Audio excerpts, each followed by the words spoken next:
masing-masing, nanti insya Allah Hizki akan memiliki informasi yang lengkap berkaitan dengan mungkin permasalahan sastra, perkembangan sastra, atau apapun yang pantas untuk kita perhatikan berkaitan dengan seluk-beluk dunia sastra. Nanti pasti Prof. Novi punya ide ya, ini akan diapakan nih informasi ini supaya menjadi satu informasi yang utuh dan menyeluruh tentang kesastraan di Nusantara pada kurun waktu dewasa ini. Seperti itu. Bapak Ibu, sebagaimana program ini memang diharapkan selain kita memperoleh informasi dari semua komisariat, kita juga selalu bertemu di dalam satu forum untuk komunitas sastra ini ya di semua apa namanya komisariat. Karena penting sekali untuk bertemu itu sehingga kalau ada segala hal Bapak Ibu bisa langsung bertemu dengan Prof. Novi ya. Prof. Novi itu ada di mana-mana. Kita selalu ketemu di mana-mana. Saya ini sebagai wakilnya, saya mengikuti banyak organisasi dan kebetulan juga banyak dipercaya menjadi pimpinan. Tapi baru kali ini saya merasa Masya Allah menjadi wakilnya Prof. Novi itu luar biasa, tidak mudah gitu ya. Energi saya itu sudah saya tata sedemikian rupa tapi nggak bisa nyampe. Beliau tuh begitu apa namanya cepatnya gitu, ide selalu tumpah ruah gitu ya. Sehingga yang di bawahnya itu kalau istilahnya orang Jawa sampai dengkelen gitu ya, mengikuti gitu ya. Nah, semoga beliau tetap diberikan kesehatan dan semangat yang utuh sehingga Hizki terus berkibar-kibar dan memberikan kesempatan kepada semuanya tetap berkreasi dan juga apa namanya mengembangkan sastra di Indonesia. Bapak Ibu yang saya hormati, bahwa hari ini gitu ya, kita akan menampilkan 3 narasumber untuk kegiatan kita kali ini. Yang pertama Bapak Ahmad Muhammad Kamil ya, MPD dari Hizki Uin Wali Songo. Seperti disampaikan oleh Mbak Indah tadi bahwa beliau akan menyampaikan tentang penggunaan artificial intelligence atau kita sering senang lebih menyebut AI ya, betul Mbak Indah ya. Saya kemarin juga ada MOU dengan tamu Amerika. Saya nggak ngomong pakai bahasa Inggris. Saya bilang saya bisa berbahasa Inggris, tapi saya ingin Anda belajar bahasa Indonesia. Saya katakan seperti itu. Karena memang bahasa Indonesia sudah resmi ya, di PBB saja digunakan. Maka kita membiasakan kegiatan-kegiatan kita gunakan bahasa Indonesia supaya marwahnya lebih bagus. Nah, tentang AI ini, Artificial Intelligence ini merupakan tema yang sangat menarik tentunya ya. Nanti akan dibahas tuntas oleh Bapak Ahmad Muhammad yang akan melengkapi informasi kita tentang hal ini karena ini merupakan hal baru yang sedang hangat dibicarakan. Di mana-mana orang ngomongin tentang ini karena ini sudah masuk ke semua lini kehidupan seperti itu, Nji. Kemudian nanti narasumber yang kedua akan kita tampilkan Bapak Happy Leonard Lalapari gitu ya. Tadi saya sempat ngobrol sebentar waktu acara belum dimulai. Halo Pak Happy. Sudah siap berbagi ya, karena sastra di Ambon ini Maluku itu luar biasa. Saya tanyakan tadi Iya, yang dong. akan diceritakan tentang sastra lisan atau tulis lisan ternyata memang luar biasa menariknya. Nanti coba kita dengarkan bersama-sama. Kemudian yang ketiga dari Ibu Dr. Agnes Setiawati M. Hum, Ketua Hizki Bogor. Halo Ibu. Nah, ini Ibu kita yang luar biasa ya. Tadi seperti yang disampaikan Mbak Endah tadi ya, kalau kita ngomongin tentang apa tuh namanya wisata itu pasti menarik gitu ya. Bahkan itu misalnya kita mau hiski tuh di tempatnya Prof. Nur di Unsri, yang kita omongin bukan kita mau mau menyampaikan materi apa, tapi wisatanya kemana ya gitu. Ya nggak apa-apa, itu merupakan satu motivasi. Ya, jadi membahas tentang wisata pasti sangat menarik.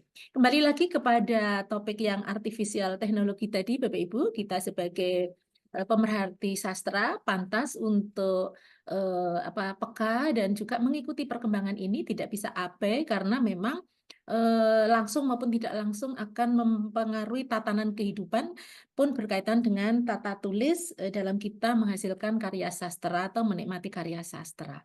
Teknologi ini sesungguhnya akan mengubah tatanan kehidupan manusia karena merupakan kecerdasan buatan yang luar biasa. Jangan sampai ke depannya kita lebih bodoh daripada artificial intelligence ini ya. Jadi kalau teknologi berkembang, kita berharap kita tidak dikuasai oleh teknologi diperbudak itu, tetapi kita bagaimana bisa mengalahkan mereka begitu. Nah, ini sesungguhnya teknologi yang dikembangkan oleh John McCarthy pada tahun 56 dan sekarang sudah mulai diimplementasikan di dalam segala tatanan kehidupan, termasuk misalnya mobil bisa jalan sendiri tanpa sopir, kemudian operasi tidak perlu dengan dokter, gitu, dengan alat dan seterusnya. Nah, di dalam dunia sastra ini yang seperti apa? Nanti akan beliau ceritakan. Kemudian yang tadi sastra dari Maluku itu juga sangat menarik ya. Di sana kan ada Kapata, kemudian Foforo, Tambaroro yang seperti apa saya tahu kulit-kulitnya aja juga belum sampai ke dalam. Nanti mungkin bisa diceritakan dan yang sastra apa namanya wisata di Bogor saya belum bisa ngomong banyak, saya malah belum begitu akrab dengan Bogor. Nanti mohon ini sangat menarik Bu Agnes, bisa diceritakan panjang lebar mengenai hal ini untuk teman-teman kolega sastra yang selalu akrab dengan kita dan kita apa namanya cintai bersama. Bapak Ibu, itu yang mungkin bisa saya sampaikan. Yang jelas saya bahagia dan bangga sekali Bapak Ibu tetap aktif di dalam kegiatan sastra yang dipimpin oleh Prof. Novi, karena ini merupakan salah satu saja ya, salah satu bagian dari kegiatan yang selalu selalu rutin ya dilaksanakan dalam HISKI, antara lain ada sekolah sastra, kemudian ada HISKI masuk sekolah, ada HISKI bersama komunitas sastra, dan juga penulisan buku bersama. Luar biasa, memang banyak sekali kegiatannya dan tidak ada hari tanpa HISKI rasanya gitu ya. Kita kadang-kadang liburnya hanya Sabtu dan Minggu, tapi Sabtu Minggu kita tetap bertemu di sini, gitu sehingga alhamdulillah teman-teman tetap berkomitmen. Insya Allah ini akan memberikan kemajuan HISKI, sebagaimana yang sekarang kita ketahui, lompatannya sungguh luar biasa dan baru-baru saja ini Prof. Novi juga memenangkan hibah yang tidak sedikit ya, 150 juta. Semoga nanti lancar terselesaikan laporannya hibah tersebut. Kemudian sebentar lagi juga ada peluncuran buku yang kegiatan bersama apa itu namanya Badan Bahasa dan banyak lagi. Tentu saja teman-teman juga semuanya mengikuti. Terima kasih sekali untuk semuanya yang telah bergabung. Mari kita berselancar mulai dari mana tuh Maluku, Bogor, kemudian ke UIN. UIN-nya di mana ini Mbak Endah? UIN Semarang, Wali Songo itu Jogja kah? Semarang. Semarang, Oh Prof. Semarang, oh Semarang. Semarang. Iya. Ke Semarang. Jadi ke Semarang dulu, kemudian ke Maluku, lalu ke Bogor. Luar biasa. Ya, terima kasih. Mohon Mbak Endah berkenan memandu acara ini sehingga tetap menarik seperti hari-hari biasanya ya. Karena acara narasumbernya menarik, kalau moderatornya garing kok nggak enak juga ya. Tapi kalau kita mengikuti tukar tutur itu selalu nggak berasa, tahu-tahu waktunya habis dan rasanya kurang terus waktunya. Itu berarti pandai sekali Mbak Endah dalam membawakan acara ini. Terima kasih sekali. Terima kasih untuk semua narasumber yang berkenan berbagi ilmu. Terima kasih untuk para peserta yang terus ingin membuka diri untuk terus berkembang dan memperluas wawasan. Semoga acara ini bermanfaat untuk kita semuanya dan bisa mengangkat marwah HISKI menjadi lebih bermartabat di dalam percaturan para intelektual dan asosiasi-asosiasi yang lainnya di Indonesia. Terima kasih. Demikian bisa saya sampaikan kepada Bapak Ibu. Kalau ada yang kurang berkenan, saya mohon untuk dimaafkan. Selamat mengikuti acaranya. Terima kasih Mbak Endah, mohon dipandu. Assalamualaikum warahmatullahi wabarakatuh. Waalaikumsalam warahmatullahi wabarakatuh. Terima kasih Bu Farida. Baik Bapak Ibu, eh, bukan karena saya istimewa Bu Farida kalau saya ada di sini, ini memang bagian dari pekerjaan saya Bu. Mudah-mudahan Caranya tidak bosan membawakan yang teman-teman. istimewa, betul. Baik, Bapak Ibu, kita sama-sama bersekolah hari ini. Saya juga menimba ilmu dari para narasumber. Saya persilakan yang pertama nanti Mas Aam, kemudian Pak Happy, kemudian gongnya nanti. Nah, gongnya ini bersenang-senang kita dengan Bu Agnes. Silakan Mas Aam. Saya tidak perlu memperkenalkan Mas Aam lebih panjang ya. Mas Aam memperkenalkan diri sendiri aja lah. Baik, sudah bisa tampak, Bu. Sudah, sudah.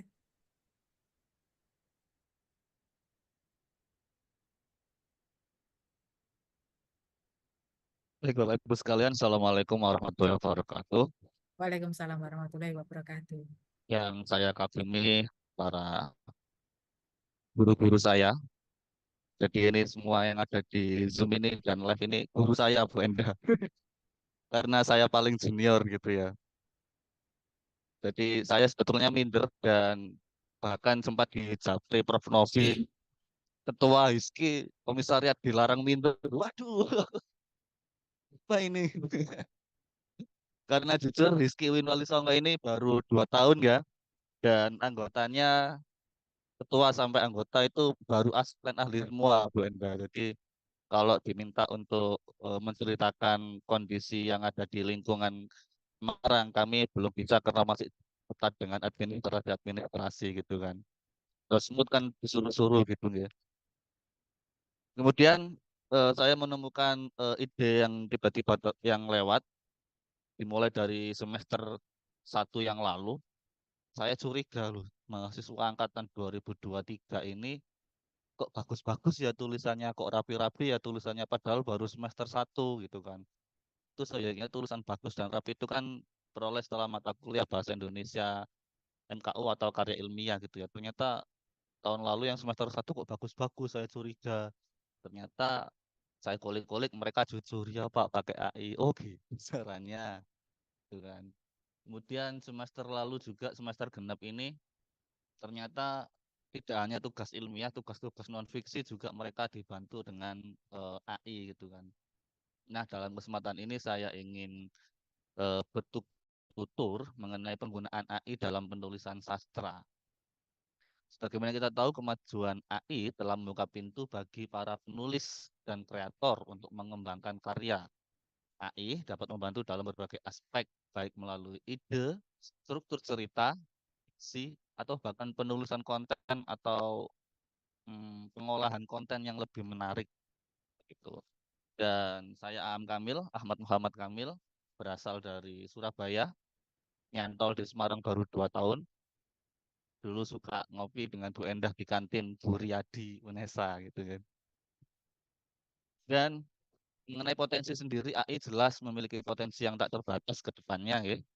Secara kemampuan kreatif, AI dapat membantu imajinasi penulis untuk menghasilkan plot, karakter, dan ide-ide baru. Kemudian secara konten bisa juga mendukung struktur teks, gaya bahasa, dan alur itu sendiri. Dan tak kalah penting adalah AI juga memiliki potensi untuk menjadi kawan berkolaborasi. Gitu kan. Maksimal ini menjadi kawan berkolaborasi. Kemudian dalam konteks puisi, AI ini dapat digunakan untuk menciptakan puisi baru berdasarkan pola bahasa dan emosi. Jadi kalau kita sering pakai chat GPT atau Gemini, itu mungkin diksi-diksi atau gaya bahasanya akan terbatas ya. Tapi ada beberapa AI yang gratis itu bisa lebih indah dalam penggunaan gaya bahasa dan pelibatan emosinya. Jadi ada AI yang memang khusus untuk sastra begitu. Selain penciptaan puisi baru juga ada ternyata ada AI yang khusus untuk menganalisis puisi itu ada. Saya juga kaget. Ada ya ternyata. Semester kemarin mahasiswa saya beri tugas kritik sastra yang ringan-ringan gitu, yang populer gitu ya. Kok rapi-rapi, saya juga curiga. Ternyata memang ada AI untuk menganalisis puisi itu ada. Saya juga baru tahu semester yang lalu ini. Kemudian struktur puisi jelas. Jadi secara umum penggunaan AI dalam puisi ini mencakup 2 aspek. Yang pertama generasi puisi otomatis. Yang kedua adalah puisi yang dianalisis oleh mesin secara mendalam versi mereka gitu kan. Tapi yang menarik adalah AI ini, algoritma-algoritma ini kalau dilatih atau kalau diberi makan yang banyak tentang puisi yang bagus, dia akan semakin menghasilkan puisi yang bagus gitu. Menariknya seperti itu. Sehingga potensi tak terbatas ke depannya akan menjadi semakin menarik. Kemudian AI dalam cerpen juga bisa dipermainkan melalui plot. Secara plot kita bisa menggunakan beberapa AI yang mengkomplekskan alur sederhana yang kita buat. Jadi ini ada AI, saya punya ide alur maju mundur seperti apa, seperti ini, seperti A, B. Kemudian saya masukkan ke AI, itu bisa dikembangkan lebih kompleks lagi oleh AI. Ada AI khusus untuk itu. Kemudian ada konstruksi karakter, jadi juga ada AI yang bisa menyusun karakter ini kemarin baru saya coba kalau yang ini. Jadi konstruksi karakter ini si AI seolah-olah berbicara dengan kita. Jadi kita menentukan karakter AI yang kita inginkan untuk suatu tokoh dalam cerpen atau prosa. Kemudian kita tulis karakternya baik hati, cantik, rupawan, ramah. Saya masukkan karakternya. Kemudian saya cek dengan AI ini. Ternyata iya ya, seperti saya berbicara dengan orang sungguhan gitu kan. Jadi kalau sebelum-sebelum ini mungkin untuk observasi itu harus observasi langsung ke lapangan, memperhatikan orang riang itu bagaimana kalau berbicara, memperhatikan orang introvert itu bagaimana kalau berbicara. Nah, kalau saat ini sudah ada AI khusus yang bisa menemani penulis untuk mendalami suatu karakter gitu kan. Dan tentu saja pengayaan gaya penulisan dalam cerpen juga bisa menggunakan AI. Pun demikian dengan novel tidak jauh berbeda. Ada struktur novel yang bisa dipermainkan, ada pengembangan alur, serta kreasi detail. Jadi detail-detail itu bisa dibantu dengan AI. Nah, ada beberapa aplikasi yang umum digunakan oleh mahasiswa saya terutama, yakni OpenAI atau ChatGPT, kemudian Gemini. Gemini ini yang biasanya dipakai untuk karya ilmiah, ternyata untuk karya fiksi juga lumayan mumpuni. Kemudian ada lagi Putri Generator. Jadi ini yang paling menarik adalah Putri Generator. Jadi ada satu AI yang bisa meniru gaya penulisan sastrawan tertentu, tapi masih dalam konteks bahasa Inggris ya, belum ada bahasa Indonesia. Kalau nggak salah sastrawan-sastrawan Eropa dan Amerika. Jadi kita bisa memilih sastrawan A gitu kan, tolong buatkan puisi dengan gaya bahasa sastrawan A, itu muncul semua. Jadi gaya bahasa sastrawan tertentu itu sudah bisa ditiru oleh Putri Generator. Pun demikian dengan Story Generator, kemudian ada lagi AI Dungeon. Edungeon ini yang sering digunakan untuk membantu dalam mengembangkan alur dan detail dalam novel, kata mahasiswa saya, bukan. Bahkan mahasiswa saya kalau tugas apa gitu disuruh bikin tugas komik gitu kan mereka juga pakai AI. Jadi mereka cukup ngetik tulisan karakter tokohnya bagaimana, rambutnya bagaimana, wajahnya bentuknya bagaimana, itu sudah jadi komik. Nah, dalam hal ini apalagi tulisan gitu kan. Ada AI Dungeon dan lain-lainnya. Nah, aplikasi-aplikasi ini juga memiliki tantangan, Bapak Ibu sekalian, terutama pada integritas kita, integritas penulis gitu kan. Jadi yang jadi pertaruhan itu, entah ini sekarang ini mungkin menjadi pertaruhan, tapi kita tidak tahu 5 tahun, 10 tahun lagi ini bukan sebagai pertaruhan, tapi sebagai sesuatu yang maklum gitu ya. Kita tidak tahu ke depannya bagaimana. Tapi saat ini yang terjadi adalah eh, ini integritas akhirnya yang dipertanyakan. Apakah benar ini hasil karya sendiri? Hasil karya sendiri kok ternyata setelah dicek di Zero GPT 90% itu kan juga pertanyaan. Hari ini menjadi pertanyaan ya, tidak tahu 5 tahun atau 10 tahun ke depan mungkin menjadi maklum dan seterusnya dan seterusnya. Nah, dampaknya sendiri bagi penulis dapat menawarkan ide-ide yang segar, ide-ide yang awalnya kita simpel kita masukkan ke AI menjadi oh iya ya, kenapa tidak begini ya? Kemudian ada struktur plot yang ditawarkan, kemudian pengembangan karakter juga bisa berdampak pada penulis. Kemudian dampak terhadap pembaca ini menghasilkan konten yang lebih konsisten dan terpersonalisasi bagi masing-masing pembaca. Namun ada kekhawatiran sentuhan manusia yang unik akan berkurang mempengaruhi pengalaman pembaca. Jadi AI tidak sepenuhnya digunakan blong-blongan gitu ya, tapi sebagai alat atau kalau saya minimal drafting lah. Jadi kalau saya membutuhkan draft itu saya menggunakan AI, kemudian nanti saya kembangkan sendiri atau sebaliknya. Saya punya ide pokok, saya masukkan AI, dia berkembang menjadi paragraf-paragraf yang perlu ditinjau ulang. Dan yang ketiga, dampaknya terhadap pola interaksi. Seperti ini. Bagaimana hal ini akan mempengaruhi hubungan tradisional antara penulis dan pembaca. Kemudian, nah ini yang menarik, masa depan AI dalam penulisan otomatis. AI akan semakin mampu menghasilkan teks secara otomatis dari puisi hingga novel. Algoritma akan terus diperbaiki untuk menghasilkan karya yang semakin alami dan kreatif. Karena saya juga punya pengalaman ketika malas menulis puisi itu saya cukup merekam apa yang ada di kepala saya, kemudian rekaman itu berubah menjadi teks. Nah, kedepannya tidak menutup hal demikian untuk menulis cerpen atau novel. Jadi saya punya ide, saya bicara saja dengan HP gitu kan, nanti akan tertata sendiri dengan baik. Kemudian ada asisten penulis, AI bertindak sebagai asisten penulis, memberikan ide, saran, masukan, dan memperkaya. Kemudian analisis gaya bahasa, tadi juga ada AI yang bisa menganalisis puisi, cerpen, dan kawan-kawannya. Intinya, AI dalam penulisan karya sastra membuka banyak kemungkinan, namun juga menghadirkan tantangan etis. Saat ini tantangan etis ya, yang harus diperhatikan dengan saksama. Penulis dan pembaca perlu berdiskusi secara terbuka untuk menemukan keseimbangan yang tepat.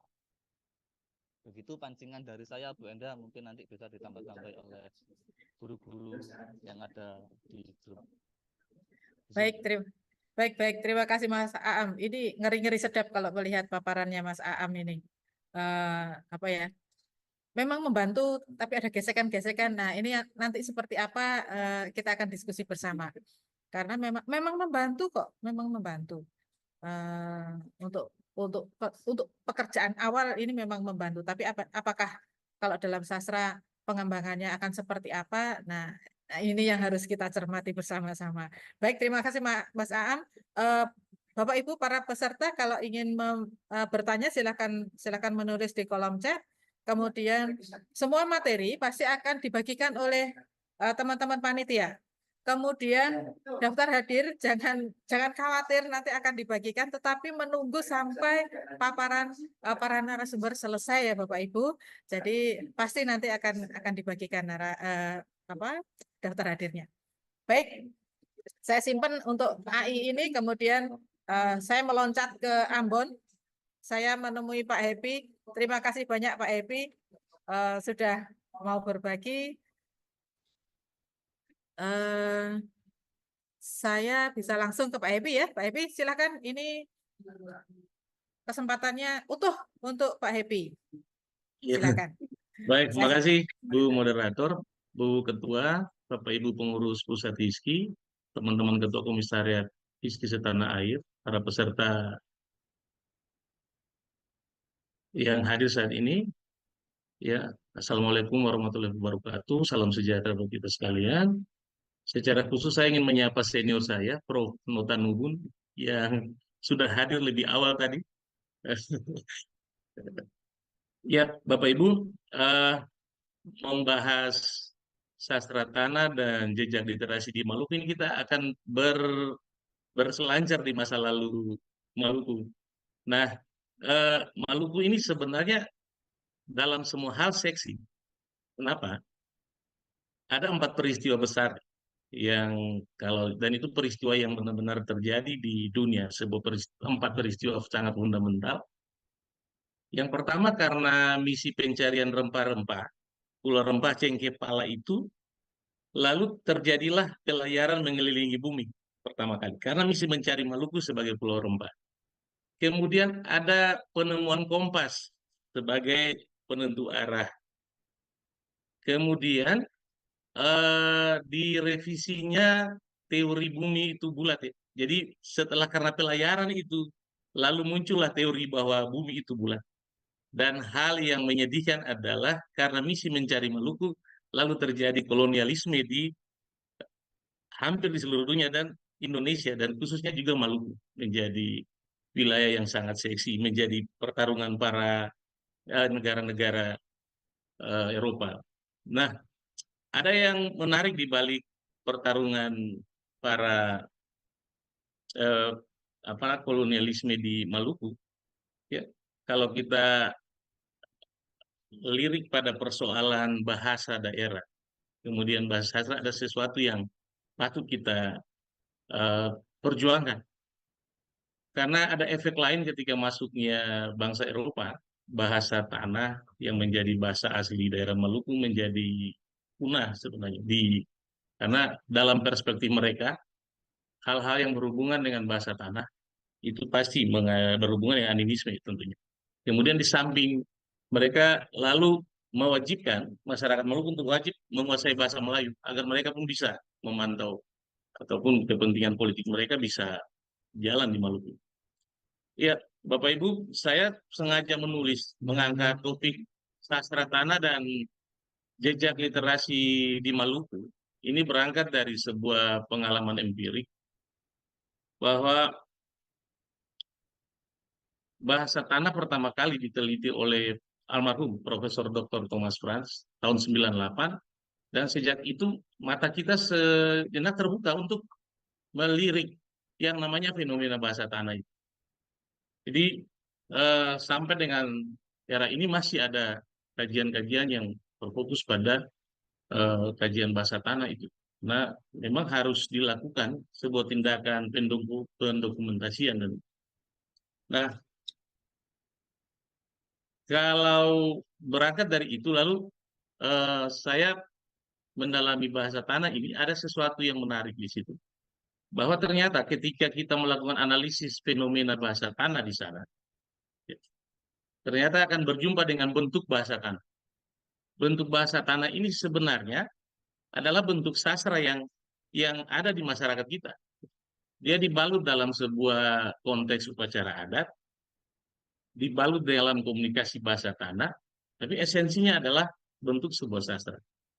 Nah, terhadap pengalaman empirik itu lalu saya mencoba melakukan kajian bahwa sudah saatnya bentuk bahasa tanah yang berupa bentuk sastra itu harus berdiri sendiri sebagai sebuah kajian keilmuan sastra padanya. Tidak lagi dalam, walaupun sebenarnya dia ada dalam balutan bahasa tanah dan konteks komunikasi bahasa tanah itu sendiri. Tapi saya kira sastra tanah menjadi sebuah konsep yang harus berdiri sendiri, karena tidak cukup kalau kita mengkajinya, mengkaji sastra tanah ini menjadi satu kesatuan dengan bahasa tanah. Karena potensinya sangat luar biasa. Dari sisi bentuk terlalu banyak, apalagi persebarannya ada di hampir seluruh negeri-negeri adat di wilayah Maluku Tengah. Misalnya. Jadi sastra tanah ini dikaji dengan maksud bahwa ketika kita berbicara tentang fase sejarah sastra di Maluku, sastra tanah ini menjadi fenomena awal atau sastra pertama, sastra mula-mula yang menjadi titik start kita ketika bicara tentang sastra di Maluku. Sastra lisan dalam konteks sastra lisan tentunya.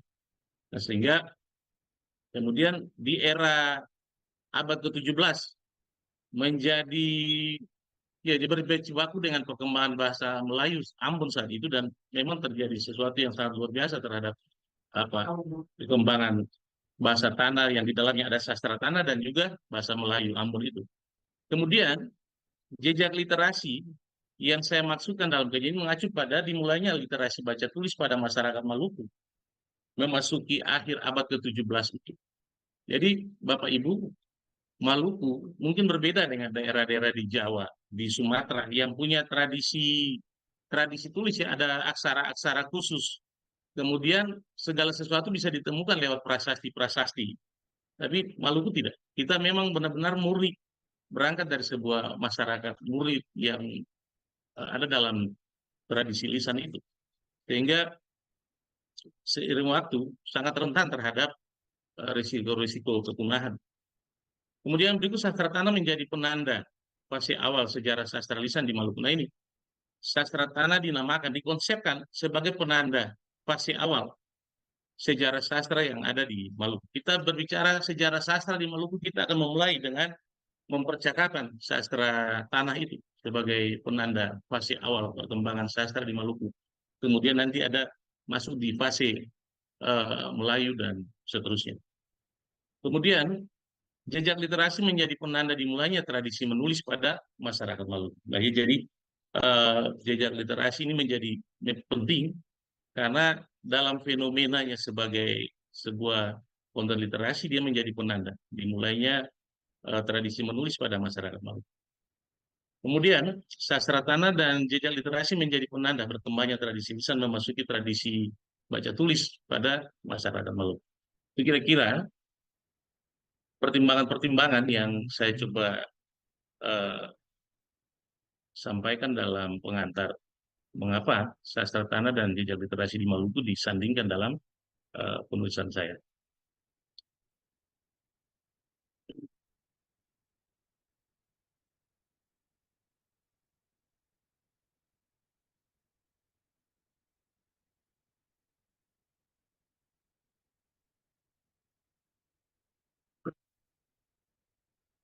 Ya, yang berikut pertanyaan konseptual yang mungkin harus dikaji lagi, dimapankan lagi sebagai sebuah teori dasar, merumuskan konsep sastra tanah ini. Tapi paling tidak, sastra tanah ini sudah berangkat atau bertitik tolak dari sebuah fakta empirik yang sudah banyak diteliti dan banyak dikaji. Dan saya coba merumuskan bahwa sastra tanah adalah bentuk-bentuk komunikasi bahasa tanah dalam konteks upacara adat di Maluku, seperti upacara pelantikan raja, perkawinan adat, kemudian upacara panas kilau. Dia merupakan bentuk dari komunikasi bahasa tanah, jadi komunikasi yang ada dalam upacara bahasa tanah ini. Nah, kemudian, mengapa sastra tanah? Nah, sastra tanah dituturkan dalam bahasa tanah. Sastra tanah dalam fenomena sejarah sastra di Maluku menjadi fase pertama sejarah sastra di Maluku. Kemudian, secara filosofi, ada pendefinisian pandangan masyarakat Maluku bahwa sastra tanah mengacu pada kata tanah secara filosofi berarti pertama atau mula-mula. Konsep manusia pertama diciptakan dari debu tanah. Ada pula pemikiran filosofis bahwa tanah berhubungan dengan gunung tanah, tempat asal-usul leluhur pertama orang Maluku. Sehingga kalau bicara bahasa tanah atau sastra tanah itu berarti sastra yang dipakai oleh leluhur Maluku pertama kali. Nah, itu dia sudah melakukan penelusuran dan pendokumentasian pekerjaan yang sangat luar biasa di kemudian hari. Saya dengar Rizky akan punya program pemetaan, pendataan sastra-sastra daerah, dan saya kira ini menjadi menarik ketika sastra tanah diletakkan sebagai fase awal perkembangan sastra di Maluku. Nah, saya coba mengidentifikasi secara konseptual ciri sastra tanah itu. Yang pertama, dia terikat pada konteks ritual upacara adat. Yang kedua, memiliki unsur bentuk folklore, terbatas dalam jumlah penutur, banyak menggunakan bahasa tanah, tidak terikat pada teks tertulis, memiliki unsur kelisanan, ditampilkan rakyat dengan memori saja, berdiri sendiri sebagai sastra rakyat, terikat dengan seni tradisional, bernilai seni tinggi dan formal, berorientasi pada budaya daerah, mencerminkan ideologi, memiliki muatan simbolik. Kemudian varian bentuk bahasa tanah bergantung pada konteks komunikasi ritual upacara adat. Dia terikat dengan unsur sakral, kemudian tema memiliki varian serta bergantung pada konteks komunikasi. Pengurusan dan pewarisannya tidak tersistematis. Soal pewarisan ini menjadi masalah kita, menjadi kendala kita, sehingga saat ini dalam studi S3 saya sementara mengarahkan penelitian saya pada mengembangkan buku ajar bahasa tanah yang nanti akan dipakai dalam pembelajaran muatan lokal sekolah-sekolah di desa-desa adat ataupun dibelajarkan oleh masyarakat sendiri di desa-desa adat itu. Jadi mudah-mudahan ini bisa menjadi karya yang sangat komprehensif dan bisa bermanfaat bagi upaya pengembangan maupun pelestarian bahasa tanah sekaligus sastra tanah kita di Maluku.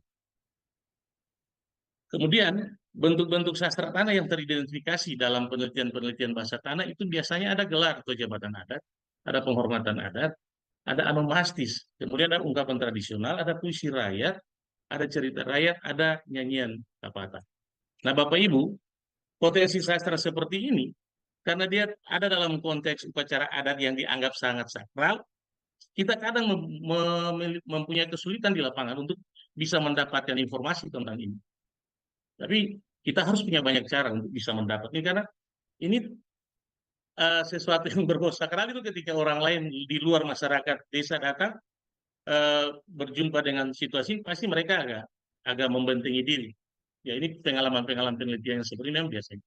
Nah, untuk gelar atau jabatan adat ini, kita bisa mendapatkan informasi tentang bagaimana struktur kekuasaan pemerintahan desa di wilayah Maluku. Demikian juga penghormatan adat. Nah, anomastis ini berhubungan dengan tempat-tempat bersejarah, tempat-tempat yang memiliki latar belakang cerita yang luar biasa. Dan di negeri-negeri ada di Maluku, ketika bicara anomastis, ya, salah satu tempat-tempat sakral, pasti berhubungan dengan cerita-cerita rakyat yang luar biasa. Yang sayang kalau tidak diungkap gitu. Dia orang tua kita, narasumber kita yang sudah umuran ketika mati akan pergi dengan cerita-cerita yang luar biasa itu. Dan kemudian ada ungkapan tradisional, ada puisi rakyat, ada cerita, ada nyanyian kapata. Ini semua menuangkan tentang asal-usul manusia Maluku, asal-usul negeri, desa, kisah persaudaraan, kisah peperangan, kisah percintaan, dan luar biasa sebenarnya dia dibalut dalam sebuah fenomena komunikasi bahasa tanah itu, sehingga pada posisi itu penting rasanya kita membentuk atau mendirikan sebuah konsep sastra tanah berdiri sendiri, sehingga kajiannya benar-benar murni sebuah bentuk karya sastra, tidak yang lain. Kemudian tema-tema yang terdapat dalam bentuk-bentuk sastra tanah sudah saya singgung tadi, bahwa biasa tentang struktur kekuasaan masyarakat Maluku. Nah, Bapak Ibu, fenomena terakhir di desa-desa adat itu, setelah ada dana apa tuh, ADD ya, dana ADD itu, dulu di Maluku mau menjadi raja itu susah di desa. Orang tidak berkeinginan, tapi setelah ada dana desa, orang lalu berlomba-lomba ingin menjadi raja. Kadang ada rekayasa-rekayasa, dokumen palsu untuk bisa jadi raja di desa.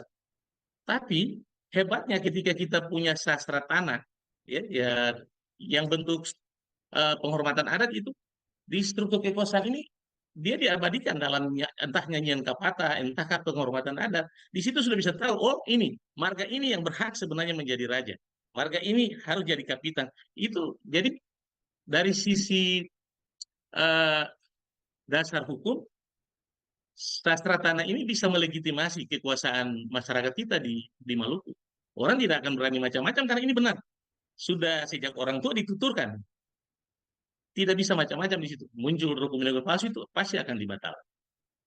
Kemudian asal-usul manusia, tempat sakral, persaudaraan, peperangan, kemudian karakteristik manusia Maluku, semua terungkap dalam bentuk-bentuk sastra tanah ini.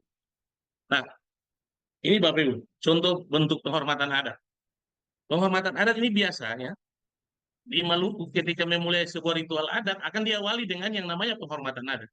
Ada juru bicara yang akan memberi penghormatan kepada pemerintah adat di sana. Saya mencoba ya Bapak Ibu, harus tegas dan suaranya harus besar kira-kira. Di Maluku bilang hormat. Misalnya, hormate hukum, hormate upulatu, inta matita, lonusa matita. Nah, ini penyapaan kepada raja. Kemudian ada juga istilah inalatu. Upulatu itu raja yang dijabat oleh laki-laki, inalatu itu raja yang dijabat oleh seorang perempuan. Jadi kemudian di situ. Kemudian ada struktur-struktur lain yang menarik yang luar biasa. Ada namanya kewang. Di desa adat itu ada kewang yang bertanggung jawab untuk menjaga lingkungan laut. Ada yang menjaga lingkungan darat, lingkungan kali. Jadi struktur kekuasaan masyarakat adat di Maluku ini benar-benar luar biasa. Karena lengkap. Perangkat-perangkatnya bertanggung jawab, ada urusan lingkungan hidup, mereka berperan. Urusan tentang tanah, ada yang punya tanggung jawab seperti itu. Kemudian yang berikut Bapak Ibu, anomastis ini, ketika kita melakukan penelusuran terhadap teks-teks sastra tanah, ya katakanlah cerita rakyat atau nyanyian rakyat patah, kita akan berjumpa dengan penamaan-penamaan seperti Nunusaku. Nunusaku ini sebuah cerita besar, cerita maha besar yang menceritakan tentang asal-usul seluruh manusia Maluku dari Pulau Seram, yang karena ada peristiwa, lalu semua menyebar meninggalkan Pulau Seram dan mendiami pulau-pulau yang ada di seluruh wilayah Maluku. Nanti ada judul nyanyiannya, nanti setelah coba saya. Kemudian ada Etitala Sapalewa. Ini tiga kali yang sangat kuat dengan mitologi mengalir dari pusat Nunusaku, dan kali itu ada sampai sekarang di Seram Barat, kemudian dia mengalir Sungai Etitala, Sungai Sapalewa. Kemudian ada Tanjung Guaku. Masing-masing punya cerita rakyat yang luar biasa. Ada Hutan Watole. Nah, ini bentuk cerita anomastis dari satu negeri saja yang saya angkat sebagai contoh. Kalau 127 negeri ada di Maluku, itu berarti kita punya 127 cerita rakyat yang harusnya kita ungkap dan itu didokumentasikan dan menjadi sumber belajar bagi siswa kita di sekolah. Kemudian ada cerita rakyat, asal-usul manusia Alifuru. Nah, mitologi Maluku itu meyakini bahwa alif itu pertama, awal, huru itu manusia. Jadi alif huru ini manusia pertama, leluhur pertama masyarakat Maluku yang ada di Pulau Seram di Nusa Ina itu, yang kemudian menyebar, keturunannya menyebar di seluruh Kepulauan Maluku.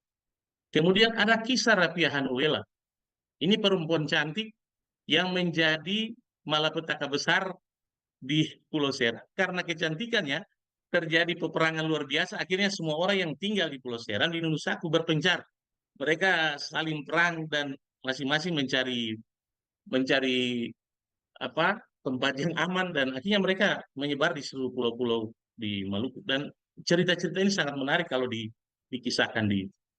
Kemudian ada kisah perjalanan Kapitan Halatu soal bagaimana dia gayung bersambut ya dari kisah Anuel, lalu ada perjalanan kapitan ke negeri-negeri adat, Amanu Amahei, dan ini sesuatu yang luar biasa. Nah, ada ungkapan tradisional ya jadi bentuk peribahasanya. Di sini ada Ana Maua Malakauru Lonusa Matita, Ana Inta Lo Omolo Kuaparu. Ini balutan bahasa tanah yang artinya pemuda-pemudi negeri Amahei yang berada di tempat ini sebagai bunga negeri. Ya, jadi wanitanya itu, muda pemudinya itu dianggap sebagai bunga negeri. Kemudian eh Ana Marua Malakauru Inta Lonusa Matita, anak-anak yang harum sebagai kemenyan dan harum sebagai cendana. Banyak teks Bapak Ibu, tapi hanya angkat sebagai contoh, paling tidak ini pengenalan untuk kita.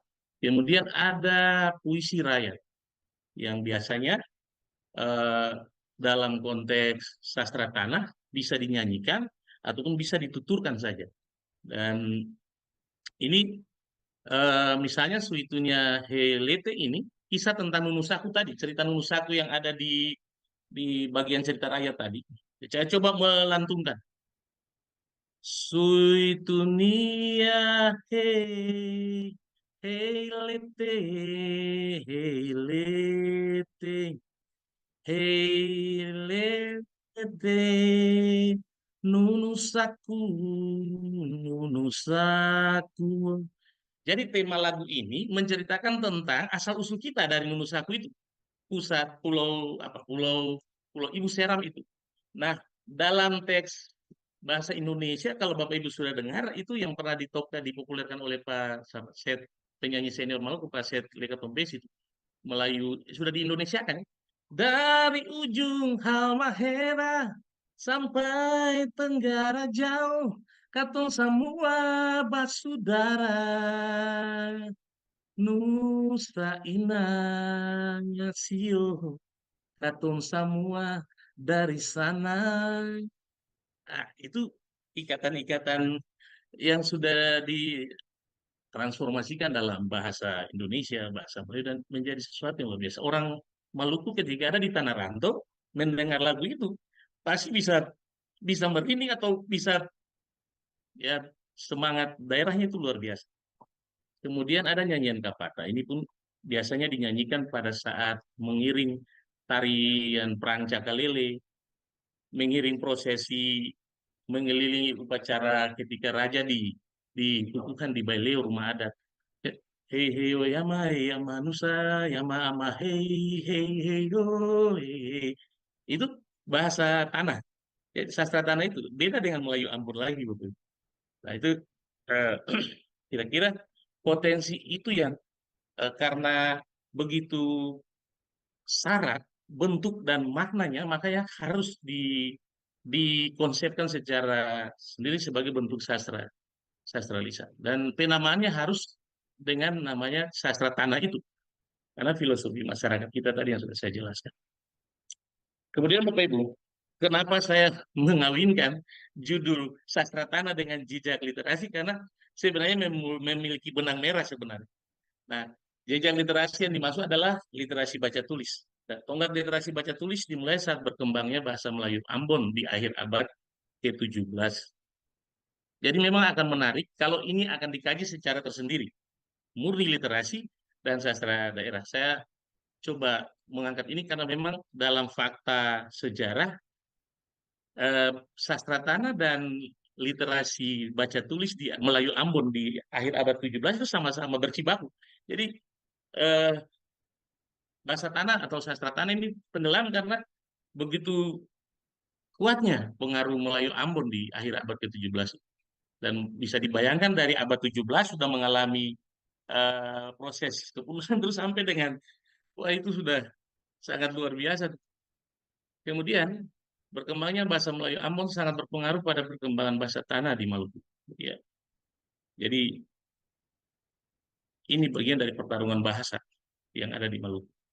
Kemudian kecenderungan perkembangan bahasa tanah lebih bertahan pada masyarakat Maluku yang mendiami negeri-negeri Islam, Muslim. Nah, karena itu, kalau kita ke Maluku, bahasa tanah ini mungkin lebih gampang kita temui di masyarakat kita yang beragama Muslim, karena mereka tidak bersentuhan dengan misionaris Kristen yang memandang bahasa tanah itu animisme dan melarang masyarakat untuk dilarang berkomunikasi dengan bahasa tanah. Harus dengan bahasa Melayu Ambon. Nah, ini fakta-fakta di balik jejak literasi yang ada di Maluku. Nah, saya coba mengutip beberapa jejak literasi ya. Sejak abad 17 VOC mendirikan jemaat ini di konteks desa-desa yang beragama Kristen, mendirikan jemaat Protestan berbahasa Melayu serta berusaha mencetak buku agama Protestan dalam bahasa Melayu. Nah, maksud saya adalah paling tidak ketika kita bicara jejak literasi, oh, Maluku sudah punya jejak itu di abad 17. Tidak kalah dengan daerah-daerah lain sebenarnya. Bahwa bukan soal agamanya, tapi soal materi jejak literasinya itu sudah ada di saya gitu. Jadi ada sisi baik kolonial. Ya, mereka mengajarkan masyarakat kita baca tulis walaupun menggunakan bahasa Melayu yang kemudian berpengaruh pada perkembangan bahasa tanah. Tapi ini fakta yang ya memang tidak bisa kita hindari. Kemudian ada prosedur pengadilan yang dijalankan dalam bahasa Melayu di abad itu. Akhir abad ke-17, bahasa Melayu masih digunakan di kampung-kampung Islam dan Kristen di akhir. Pada masa abad 17, seorang botanika, Rumpius, mencatat secara rutin nama tumbuhan, binatang, siput, dan ikan dalam bahasa Belanda, Latin, dan Melayu, serta beberapa bahasa daerah. Seorang pendeta VOC, Francois Caron, di tahun 1993 bertugas di Ambon selama 13 tahun. Pada akhir abad 17 mengusulkan agar pendeta-pendeta di Ambon belajar bahasa Melayu dan bahasa tanah. Kemudian bahasa Melayu tetap digunakan sebagai bahasa dalam peribadatan gereja, sebagai bahasa pendidikan di sekolah-sekolah gereja. Pendeta VC pertama dan kedua di Ambon. Ada Kaspar Wiltens, kemudian Sebastian dan Gerard menerbitkan Kamus Melayu yang hebat di awal 1623.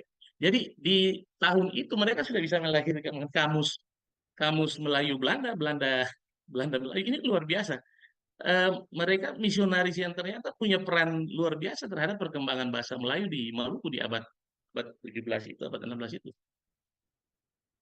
Nah, bayangkan dari dalam hitungan itu, kamus yang diterbitkan hampir 400 tahun lalu itu terbagi atas kamus Belanda Melayu, Melayu Belanda, percakapan, daftar kata etimologi kata-kata Portugis dan Ternate dalam bahasa Melayu Ambon, serta sebuah tata bahasa ringkas.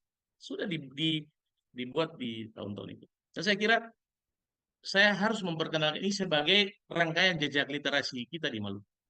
Kemudian ada seorang pedagang Belanda, A.C. Ruil, menulis buku pelajaran tulis-menulis dengan unsur agama Kristen. Nah, bagaimana sisi perkembangan lain?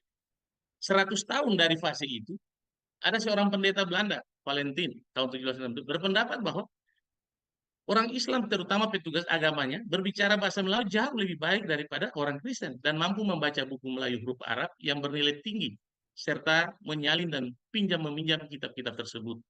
Selain itu, pada tahun 1708, Valentin mengunjungi 23 slide. Nah, itu dibuktikan dengan ini, Bapak Ibu. Nah, salah satu mungkin yang top yang kita kenal, soal hikayat tanah itu. Ini betapa hebatnya para tokoh agama masyarakat Muslim Maluku di abad itu, mereka sudah bisa mengarang yang seperti ini. Ada hikayat tanah itu, ada hikayat Nabi Musa, ada hikayat Nabi Yusuf, ada hikayat Kelilah dan Demina, ada Taju Asalatin, ada hikayat Hamzah, ada hikayat Raja Sulaiman, ada Nur Muhammad, hikayat Ismayatim, Sulalat. Nah, hikayat-hikayat ini, rasa-rasanya sampai dengan detik ini belum ada sentuhan akademik sedikit pun. tentang karya-karya ini. Ya, mungkin disinggung, disebut, ada yang melakukan, tapi sepanjang saya ikuti belum ada sebuah buku referensi yang mengulas khusus tentang hikayat-hikayat ini. Di makalah hanya di sini, tapi saya kira ini pekerjaan besar kita, teristimewa akademisi yang ada di Maluku. Kemudian ini ada buku cetakannya digunakan di sekolah-sekolah Kristen, ya, dicatat oleh Valentin di tahun 1726 itu ada Genesis van Broeris, ada Aaron Spendrikan. Jadi ini jejak literasi, ada buku-buku yang memang sudah bisa ditulis dalam bahasa Melayu di Maluku di abad-abad itu. Nah, saya tidak bisa menampilkan bukti fisiknya karena saya kira ini hanya pengantar untuk kita coba mendalami lebih jauh. Nah, saya punya satu penulisan ini merupakan referensi awal untuk meneliti lebih lanjut fenomena sastra tanah di Maluku sebagai fase pertama sejarah sastra di Maluku. Jadi, membicarakan sejarah Maluku kita harus mulai dari yang namanya sastra tanah. Ini supaya rangkaian sejarah sastra di Maluku mungkin sudah bisa ditata secara konseptual dari perspektif sejarah sastra. Kemudian sebagai referensi awal untuk penelitian dan pendokumentasian. Selanjutnya berkaitan dengan literasi baca tulis di Maluku. Jadi dua isu ini akan menjadi referensi awal kita untuk berjibaku, meneliti dan mendokumentasikan. Yang pertama soal penulisan sejarah sastra di Maluku, dan yang kedua soal mendudukan sejarah literasi di Maluku. Kira-kira titik start kita mulai dari mana? Dan saya kira referensi-referensi yang saya dalami sangat memungkinkan untuk kita menyusun sebuah naskah akademik atau sebuah buku referensi yang ideal bagi pengembangan sastra tanah ataupun pengembangan literasi daerah Maluku. Saya kira Ibu Moderator, demikian yang bisa saya sampaikan. Terima kasih. Saya kembalikan ke Ibu Moderator. Baik, terima kasih Pak Epi, luar biasa ini. Wes, 2 jempol, saya punya 7 jempol itu saya ajukan semua. Baik, Pak Epi, Ya, Bu. PR kita banyak. PR Banyak, kita banyak, Bu, banyak. banyak.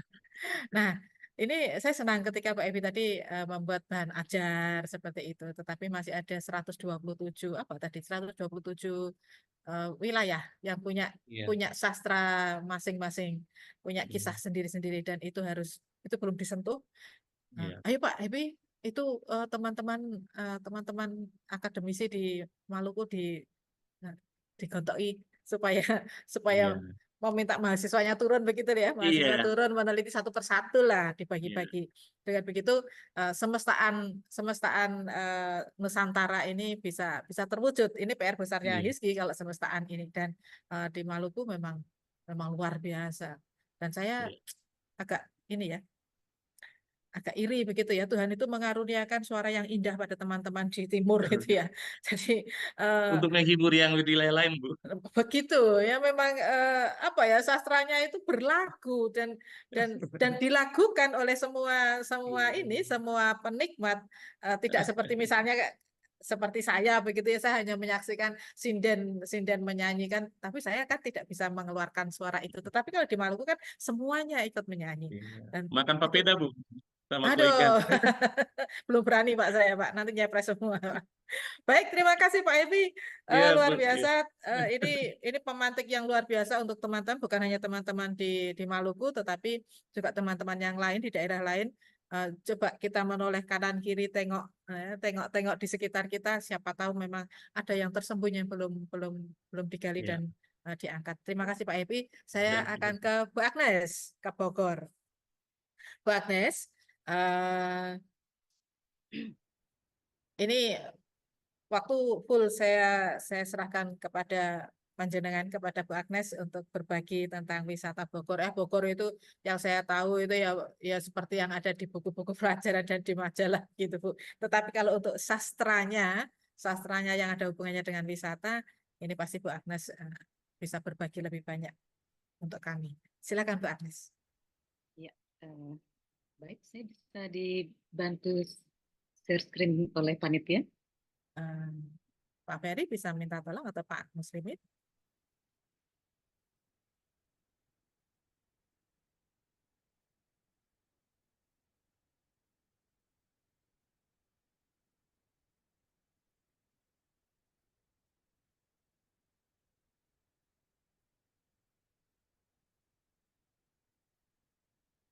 Belum tampil, Bapak?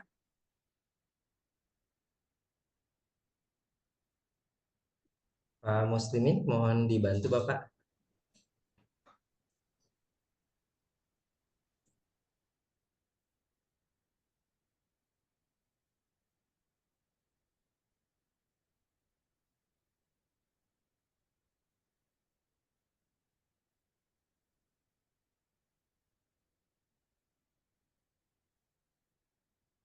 Tunggu sebentar ya, Bu Agnes.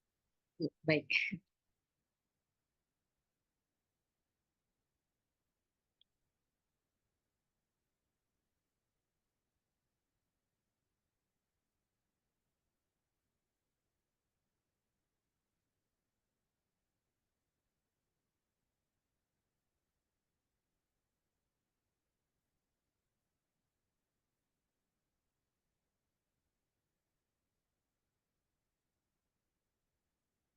Sabar ya, Bu Agnes. Dari Maluku ke Bogor jauh, Bu. Iya, Kereta setelah api enggak ada.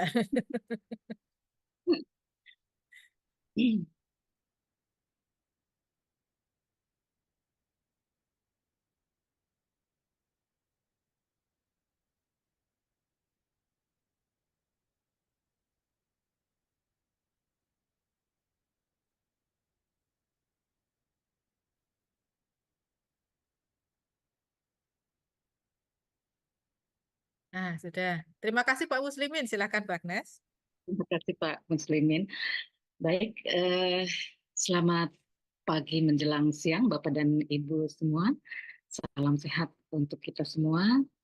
Eh, Sebelumnya saya mengucapkan terima kasih kepada Ketua Umum HISKI, Profesor Novi dan seluruh jajarannya, Profesor Farida dan juga Bu Enda selaku moderator yang telah memberikan kesempatan untuk berbagi sedikit pengetahuan yang saya miliki tentang Bogor dalam kaitannya dengan sastra pariwisata pada rangkaian tutur sastra ke-6 pada siang ini.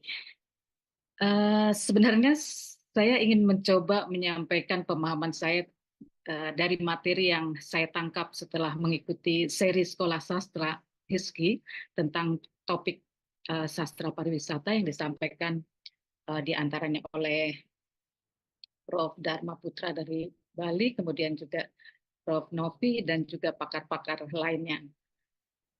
Sesuai dengan judul presentasi saya, kali ini saya akan berbicara tentang potensi Kota Bogor dan sastra pariwisata yang mungkin akan saya kaitkan ke dalam dua aspek, yaitu perkembangan sastra dan potensi wisata sebagai salah satu alternatif dalam meningkatkan sektor pariwisata di Bogor. Saya mencoba melihatnya dari sisi positivistik ya Bapak dan Ibu. Ini klaim saya, jadi memang untuk memperkuat citra positif suatu tempat dan juga promosi menjadi fokus utama dalam karya sastra pariwisata yang berperspektif positivistik. Oke, baik. Saya akan membagi presentasi saya ke dalam 6 bagian. Mungkin ada definisi sastra pariwisata yang saya kira rekan-rekan semua sudah banyak yang paham, saya kira. Kemudian manfaat pariwisata sastra, ada contoh sastra pariwisata, potensi Bogor dalam sastra pariwisata, Bogor dalam karya sastra, dan strategi peningkatan sastra pariwisata Bogor. Next slide. Baik Bapak dan Ibu, sebelumnya saya akan mulai dengan hal yang sedikit konseptual dan teoritis, yaitu menjelaskan tentang definisi sastra atau literary tourism. Dalam buku Cultural Heritage and Tourism, an Introduction menyatakan bahwa literary tourism adalah hubungan sastra dan wisata dengan destinasi-destinasi yang berpijak pada tempat-tempat yang terkait dengan pengarang, tokoh dalam novel, cerita pendek, drama, sajak anak-anak, dan serial televisi. Kemudian wisata sastra juga itu ya, istilahnya wisata sastra atau sastra pariwisata itu dua istilah yang resiprokal dan saya kira sama ya. terjadi ketika pengarang atau karya sastranya menjadi begitu populer sehingga orang tertarik pada lokasi yang terkait dengan pengarangnya, bisa itu tempat lahir, rumah, makam, atau lokasi yang ditampilkan dalam tulisan-tulisan. Terminologi sastra pariwisata digunakan dalam kajian bidang sastra, sementara pariwisata sastra digunakan dalam kajian pariwisata. Dan secara teoritis, sastra dan pariwisata merupakan bidang ilmu yang multidisiplin dan multidimensi karena diperkaya dengan berbagai teori dan konsep-konsep ilmu humaniora. Sastra pariwisata juga mengajak kita semua untuk melihat lebih dekat sastra dengan mengunjungi tempat-tempat yang ada dalam karya sastra. Bisa lokasi para penulis, mencairkan pikiran dan menemukan ide, dan juga tadi seperti disebutkan ada tempat-tempat yang jejak-jejak penulis di suatu daerah atau tempat. Kemudian karya sastra yang diasumsikan sebagai tulisan travel writing pada awalnya juga sekarang bisa dikategorikan sebagai sastra pariwisata ya Bapak dan Ibu. Di situ misalnya pengarang menarasikan rute perjalanan atau daya tarik wisata alam dan budaya melalui narasi-narasi yang disampaikan. Lalu peran wisata sastra sebagai salah satu alternatif promosi wisata sangat membantu dalam perkembangan ilmu sastra dan pariwisata. Karya sastra misalnya berupa legenda dapat berperan dalam perkembangan pariwisata dan berpengaruh juga terhadap perekonomian suatu wilayah. Next, ada titik temu dari hubungan antara sastra dan wisata. Itu bahwa sastra dan wisata memiliki hubungan yang bersifat resiprokal. Sastra memiliki potensi menciptakan destinasi wisata, demikian juga destinasi wisata diperkuat oleh pembingkaian atau framing sastra melalui kekuatan storytelling. Tentu saja hampir di setiap wilayah memiliki potensi sastra dan wisata tentu saja. Oke, next. Berikut ini saya memperlihatkan beberapa karya sastra yang dialihwahanakan ke dalam film yang akhirnya berdampak positif terhadap pariwisata di beberapa wilayah di Indonesia. Pulau Belitung sebagai salah satu destinasi wisata setelah novel Laskar Pelangi ini sudah banyak dibahas oleh Prof. Dharma dan juga beberapa rekan yang membahas tentang sastra pariwisata dan difilmkan dengan judul yang serupa pada tahun 2008. Lalu untuk Setumbu juga menjadi salah satu destinasi wilayah favorit setelah film Ada Apa Dengan Cinta yang kedua itu ditayangkan. Itu ada gereja Ayam yang berada di Yogyakarta ya. Itu juga menjadi ramai pengunjung setelah film ini ditayangkan. Kemudian ada juga novel Laksmi Pamuncak, Aruna dan Lidahnya yang difilmkan juga dengan judul yang sama, memantik kunjungan wisata kuliner di berbagai wilayah Indonesia. Jadi nanti di akhir presentasi ini semoga masih ada waktu untuk melihat sekilas tentang film ini. Kemudian juga Keindahan Pulau Dewata ini juga sudah dibahas sangat panjang oleh Prof. Dharma, karya Elizabeth Gilbert, novel Eat, Pray, and Love, yang diekranisasi ke dalam film dengan judul yang sama juga dengan peran utama Julia Roberts. Dan ini pun semakin menggaungkan nama Bali di kancah dunia. Next.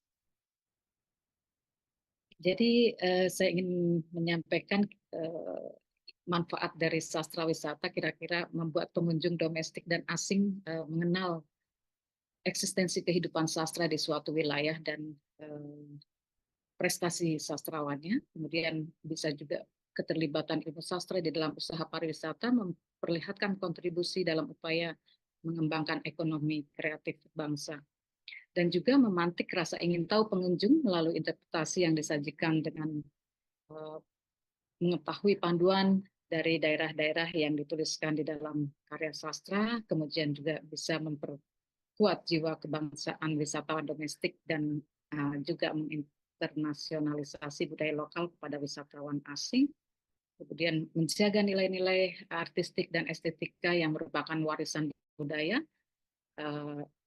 Juga karya sastra itu bisa menjadikan sarana pendidikan karakter dan juga merepresentasikan kekayaan budaya secara visual dan mengabadikan kekayaan budaya tradisi sastra dalam pengalaman wisatawan domestik dan asing.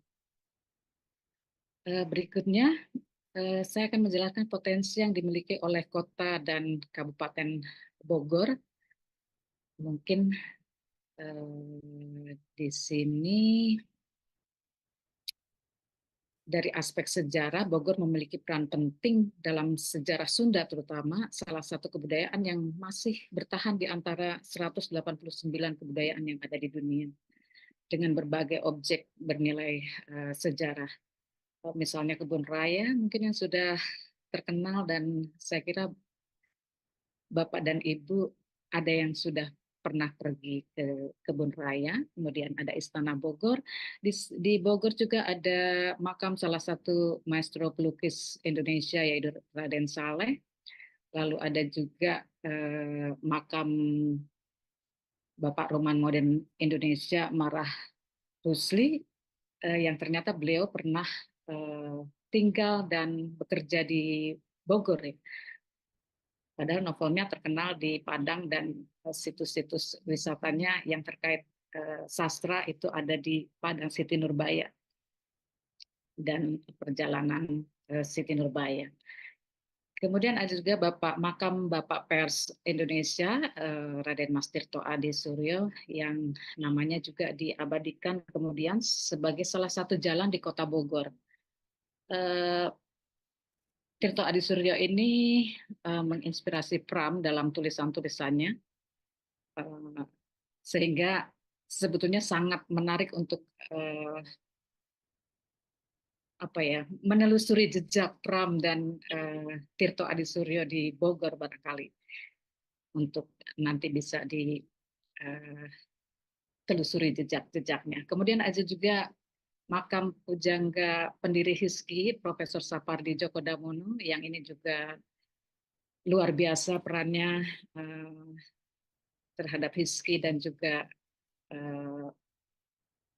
ya rekan-rekan di Bogor, yang karena Pak Sapardi juga pernah mengajar di Universitas Pakuan di Bogor dan meninggalkan kesan yang amat mendalam bagi kami di sana.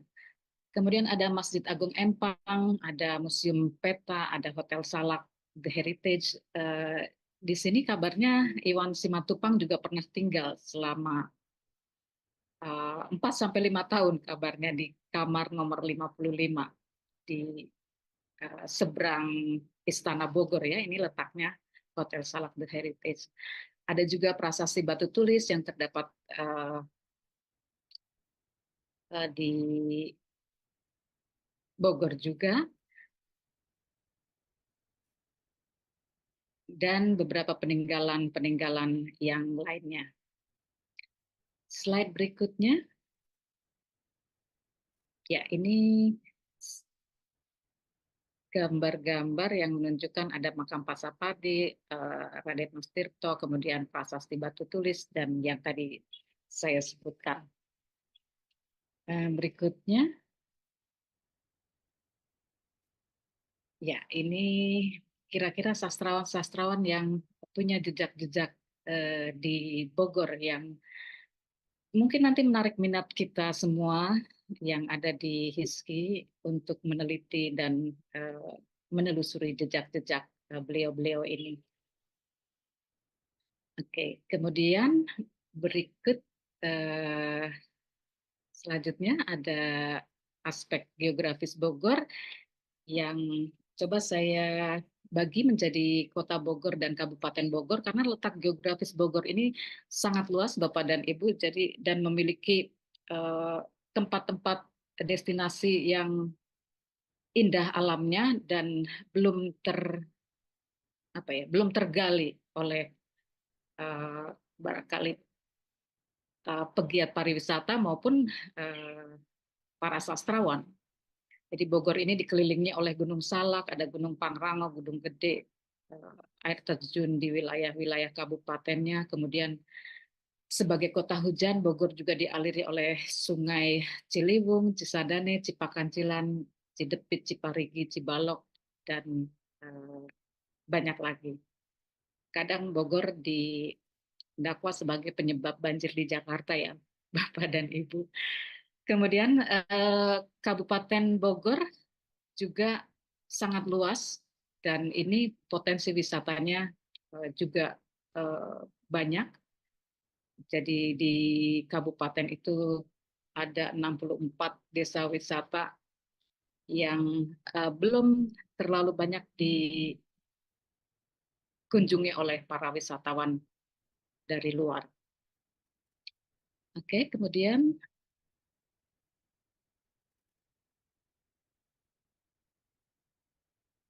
ya, ini ada destinasi wisata alam kota dan kabupaten. Ini kota dan kabupaten, Bapak dan Ibu, ada pemandangan yang indah-indah, ada Sentul Paradise, Situ Gede, Dewa Wisata Malasari, air terjun Lembah Tepus, Desa Wisata Purwa Bakti, Gunung Gede Pangrango, Gunung Salak, Kawah Ratu, Gunung Letik, dan Desa Ciasmara. Ini hanya sebagian kecil saja karena Kabupaten Bogor memiliki masih 64 desa wisata yang terdata. Oke, silakan Bapak Ibu yang punya waktu banyak untuk hadir di Bogor dan menyaksikan keindahan alam Bogor. Kemudian di aspek sosial budaya, Bogor memiliki budaya lokal Sunda yang benar-benar dipelihara oleh masyarakatnya, seperti Kampung Budaya Sendang Barang. Kemudian Bogor juga merupakan kota heterogen sekaligus dengan keragaman budaya masyarakatnya yang dipengaruhi oleh budaya Eropa di era kolonial. Dulu Bogor itu terkenal dengan sebutan Bittenzorg, tempat aman, tempat beristirahat para kaum kolonial dulu ya pada zaman Belanda.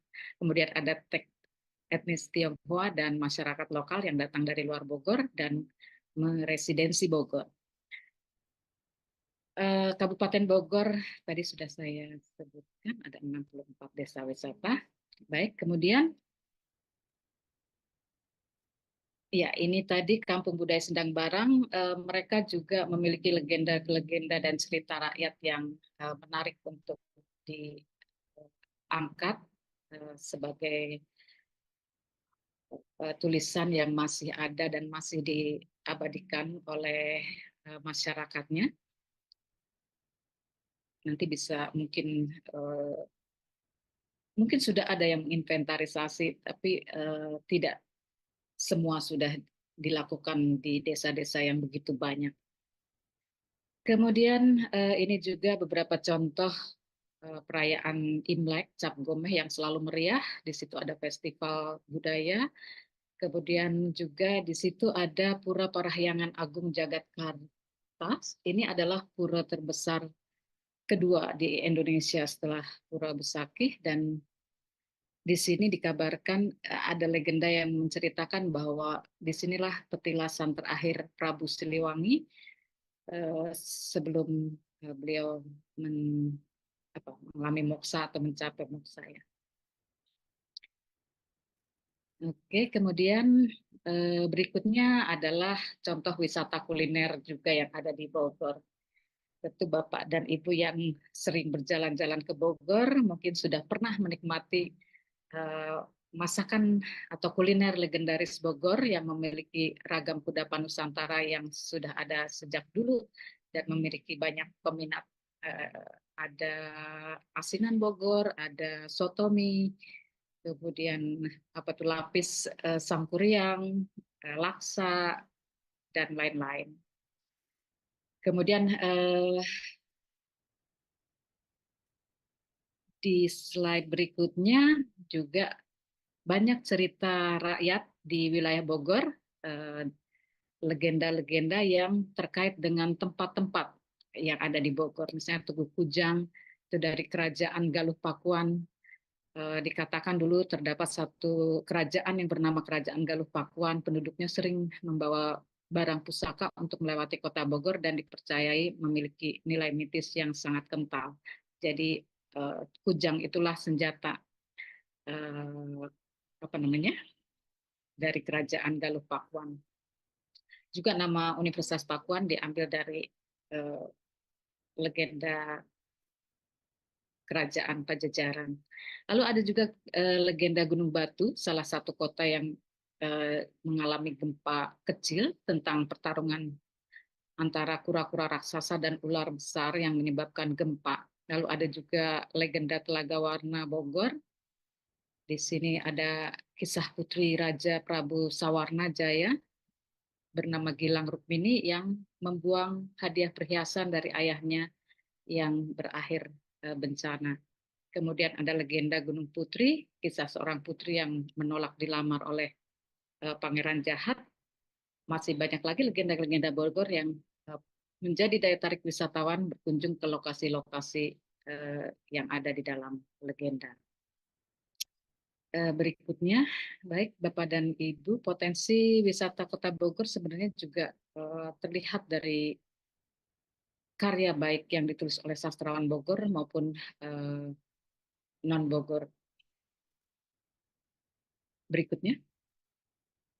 Jadi di sini ada cerita tadi yang di slide sebelumnya, ada Telaga Warna dan yang Dayak Pakuan, kemudian cerita rakyat dari Bogor, sejarah Babat Caringin dan sebagainya. Saya juga menemukan keindahan Bogor itu terdokumentasi dalam karya yang ditulis oleh penyair lokal. Ada Neneng Hendriani, ini seorang guru SMKN. Beliau menulis sebuah buku. Jadi di sini ada beberapa karyanya. Mungkin saya tidak bisa membacakan, tapi nanti Bapak Ibu bisa membaca sendiri di dalam PPT saya. Bogor Dahulu Kala, ini menceritakan tentang Bogor ketika Pajajaran berkuasa dan Siliwangi raja di raja. Lalu kita baca yang pertama saja ya. Bogor dahulu kala, Pajajaran berkuasa, Siliwangi raja di raja, sosok penuh wibawa, santun, bersahaja, gagah perwira, pelindung dan pengayom jiwa, tanah Sunda berjaya. Seantero Nusantara lewati masa demi masa. Bogor dahulu kala, hijau makmur sentosa, petani kaya raya. Semua bahagia, tak ada tangis derita. Bogor dahulu kala tempat benir bersuka cita, berdendang, berdansa, tak jauh dari Batavia.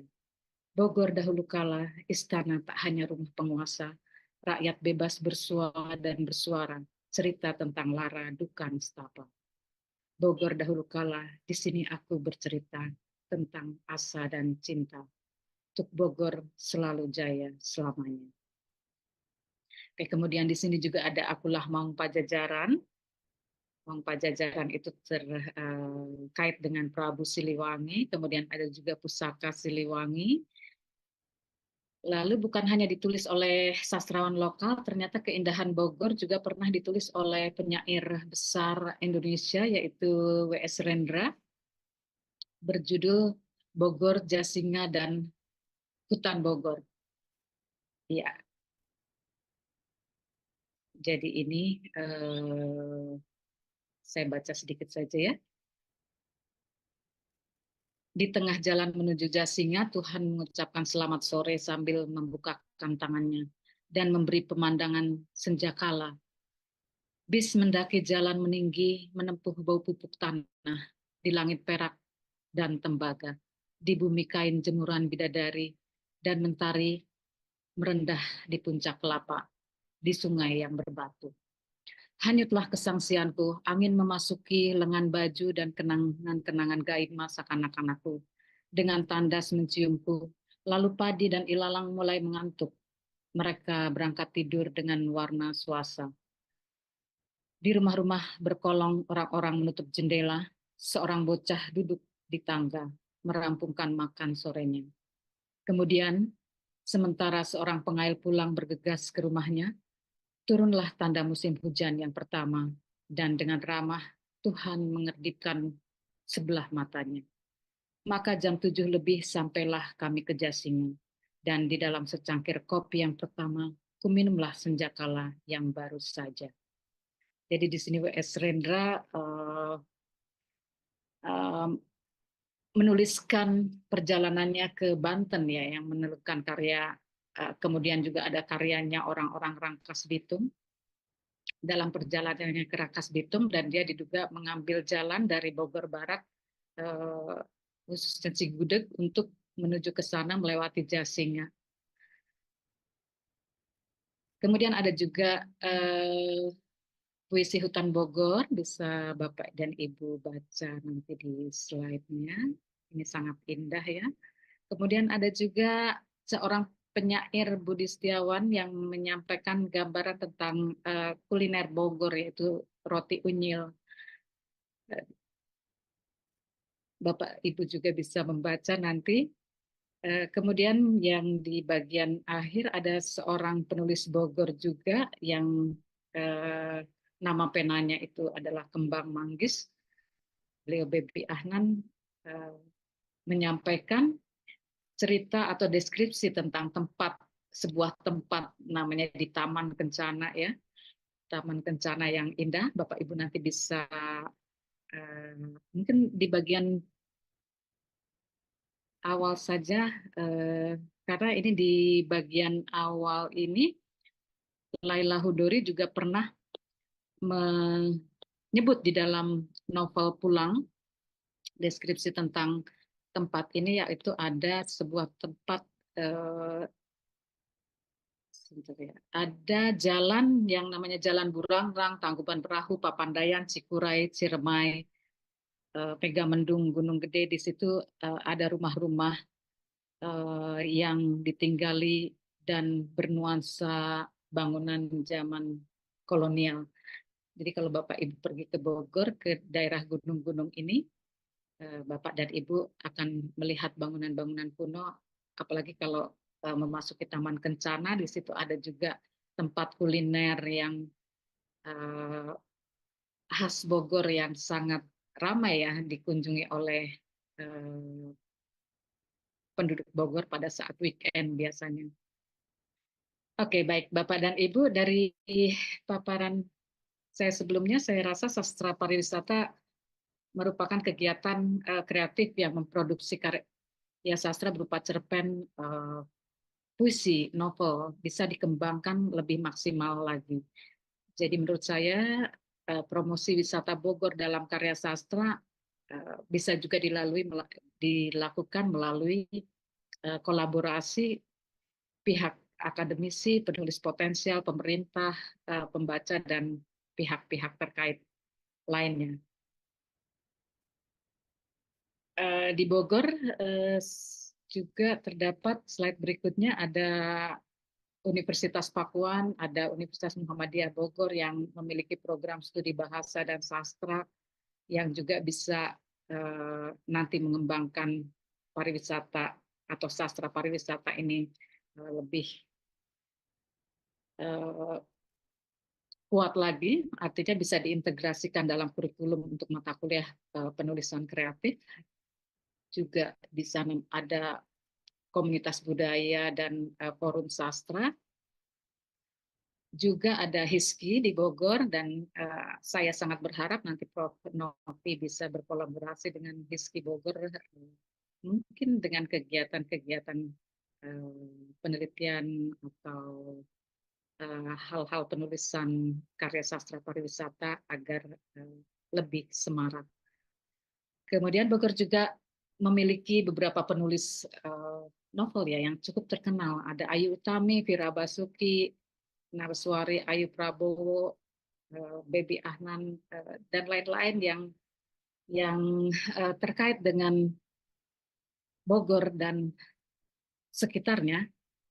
Semoga mereka juga suatu ketika bisa memframing kota Bogor dalam teks-teks karya mereka. Oke, baik, yang Kata Pak Burhan. sebelumnya, sebentar. Jadi untuk ini sebagai strategi mungkin nanti HISKI ataupun semua yang terkait bisa melakukan kegiatan-kegiatan seperti penelitian dan pengumpulan materi sastra lokal yang dapat digali dan dikembangkan sebagai bagian dari sastra pariwisata Bogor. Kemudian juga bisa pengembangan konten sastra yang menarik dan relevan, menarik minat wisatawan pada aspek budaya dan sastra, juga mengadakan festival sastra, pertunjukan sastra yang ini sudah dilakukan oleh salah satu SMA di Bogor yang sangat aktif, yaitu SMA 5 yang dengan programnya La Sastra.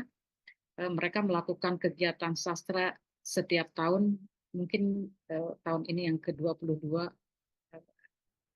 Jadi mereka juga sangat concern terhadap perkembangan sastra di Kota Bogor. Lalu kolaborasi dengan komunitas sastra.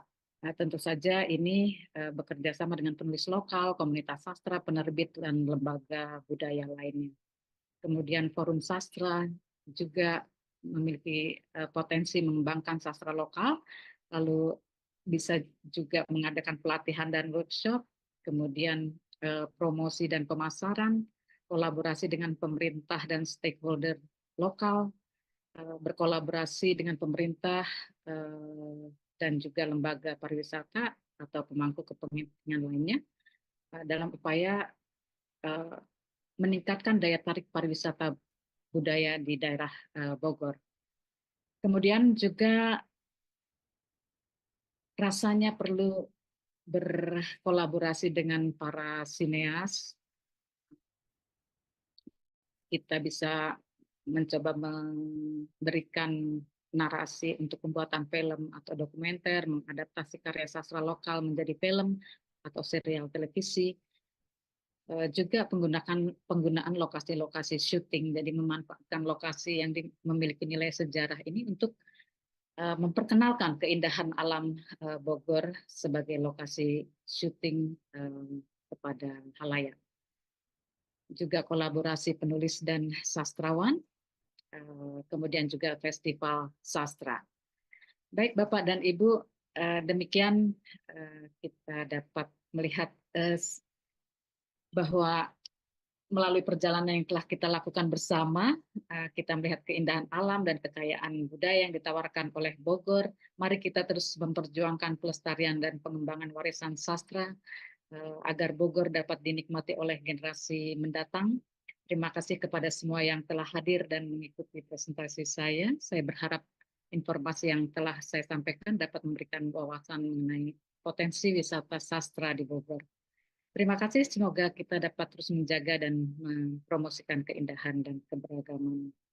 Terima kasih. Saya mohon izin slide yang terakhir bisa diputar. Ada film pendek Aruna dan Lidahnya. Minta maaf Bu Agnes, waktunya soalnya mepet. Nanti kan ini dibagi ke teman-teman, mereka bisa menyaksikan. Baik, terima kasih. Baik, terima kasih Bu Agnes. Ini Bogor, ya Bogor itu dikaruniai sepaket alam yang indah begitu loh ya. Mungkin di tempat lain tidak demikian, tetapi tetap ada yang bisa digali. Ada pertanyaan yang akan kita bahas bersama-sama. Waktu kita tidak banyak, Bapak dan Ibu, saya akan menyampaikan pertanyaan-pertanyaan yang ada di kolom chat. Yang pertama ini untuk Mas Aam dari Pak Herianto. Mas Aam bisa menyaksikan sih sebenarnya di chat ini bisa dibaca. Ini dari Pak Herianto. AI itu memang membantu untuk menjadi asisten dalam peningkatan kualitas tulisan. Tentu ada syarat yang digunakan secara bijak dan harus diedit lagi, ya pastilah. Penggunaan AI bisa optimal jika kita bisa melatih dan memberi input yang positif. Pelatihan tentang cara memberi input, melatih ini akan menjadikan AI itu benar-benar asisten kita. Bagaimana pendapat Mas Aam tentang pendapat Bapak Herianto ini, cara menggunakan AI tentu saja dengan keterampilan bertanya dan menjadikan AI sebagai mitra diskusi. Ini bagaimana menurut Mas Aam? Silakan. Terima kasih Bu Enda dan Pak Herianto. Saya sih setuju banget seperti itu, sehingga nanti mungkin tidak ada lagi pelatihan penulisan cerpen, Bu. Depan mungkin ya. Yang ada adalah pelatihan membuat pertanyaan untuk AI dalam penulisan cerpen seperti itu. Jadi kalau saya sendiri selama ini kalau disuruh memberi pelatihan di SMP SMA untuk pelatihan penulis cerpen, kendala terbesar saya adalah peserta ini belum pernah baca cerpen atau pernah baca cerpen tapi cerpen yang kurang sip gitulah. Nah, ke depan mungkin pelatihan penulis cerpen itu mungkin ya tidak ada, Bu. Yang ada adalah pelatihan memberi instruksi AI untuk membuat cerpen. Nah, mungkin seperti itu. Dan tentu saja AI ini adalah alat anak kecil yang masih kecil, sehingga ketika nanti besar dia akan semakin pintar. Begitu algoritma ini semakin banyak puisi-puisi yang masuk dalam algoritma, maka puisi-puisi yang dihasilkan oleh nantinya juga akan bagus. Poinnya saya sangat setuju, AI ini adalah alat, kita tidak bisa dikontrol oleh AI, tapi kitalah yang mengontrol AI. Begitu saja Bu Hendra. Setuju banget. Baik, ini pertanyaan saya nih kalau ini dari Mas Aam tadi soalnya. Aduh, Enggak, ini bukan ujian skripsi, sudah lewat kita. aduh. Enggak, begini, kalau AI itu memang membantu. Lalu kalau kita menjadi dosen itu bagaimana cara kita memberi penilaian pada karya sastra dalam tanda petik yang dibuat oleh mahasiswa atau pelajar yang menggunakan AI. Karena itu PR kita, itu PR kita. Makin eh, makin banyak algoritma seperti tadi ya, algoritma yang ada di otaknya si sistem ini, dia akan mengeluarkan karya sastra dalam tanda petik itu mungkin sebagus atau se, se, apa ya, seperti puisi yang atau karya sastra yang sudah diadakan. Ini seperti apa kalau kita sebagai penguji atau kita sebagai dosen atau sebagai juri lah dalam sayembara. Silakan Mas A. Nggih, jadi kalau saya sendiri Bu, saya ngecek pakai AI juga. Apakah ini tulisan menggunakan AI atau tidak? Saya ceknya juga pakai AI. Ada namanya Zero GPT. Jadi saya cek di situ Zero GPT, saya masukkan ke mahasiswa. Oh ternyata ngeblok AI semua, ada yang seperti itu Bu. Jadi meskipun sudah diparafrase, tapi kalau parafrasenya pakai AI itu juga muncul di alat-alat AI untuk mendeteksi, itu juga muncul. Kalau saya seperti itu. Tapi yang menarik itu dulu sudah ada yang namanya robot Bu, Aida kalau nggak salah ya, di Oxford atau di mana itu. Robot Aida ini robot ultra humanoid yang diciptakan oleh seniman Oxford. Dia bisa bikin puisi yang bagus, mirip khas seperti puisinya Dante. Nah itu di Google ada, kemarin saya cek. Ternyata robot Aida ini sudah bisa bikin puisi dan lukisan juga yang sangat ini seperti manusia betulan gitu kan. Jadi ke depan AI memang sangat manusiawi mungkin ya, karena sudah ada robot yang ultra humanoid seperti itu. Dan untuk mengantisipasi bagaimana penilaian atas karya mahasiswa ini nanti orisinil atau tidak, dari AI atau tidak, itu juga perlu dijawab oleh teman-teman dari teknik informatika gitu Bu. Tapi kalau saya sendiri menggunakan dan namanya aplikasi-aplikasi yang bisa cek apakah ini plagiasi, apakah ini hasil dari AI. Begitu Bu Enda. Baik, ini saya pikir kok ini PR kita bersama ya. Karena kita ada Betul, betul. ada di lingkaran para suhu sastra ini. Ini AI tidak lagi boleh menjadi momok, tetapi ya itu yang kita hadapi sekarang. Cuman bagaimana cara kita eh, memperlakukan si AI ini, kemudian bagaimana dengan kadar sastra kita yang nanti pasti akan berubah ketika itu digunakan. Baik, ini bukan PR Mas Aam, tenang saja. Ini PR para suhu Ya semua bersama, supaya iya. dipikirkan banyak Ahli kepala. informatika juga itu juga perlu bantu kita itu. Gimana ini? Baik, terima kasih Mas Aam. Kemudian saya ke Pak Happy. Pak Happy, ini ketika saya tadi mengatakan, ayo teman-teman, teman-teman di Maluku, mari kita bersama-sama menggali semua yang ada di Maluku. Ternyata Pak Yohanes Huku pun sudah menyatakan, kami punya sastra Kepulauan Maluku yang menjadi ciri khas Prodi PPSI Unpati. Hebat Pak Yohanes Huku pun. Baik, sebelum ke Pak Happy, ada yang angkat tangan? Pak Ahmad Abdul Karim, silakan dulu Pak. Nanti saya ke Pak Happy kemudian.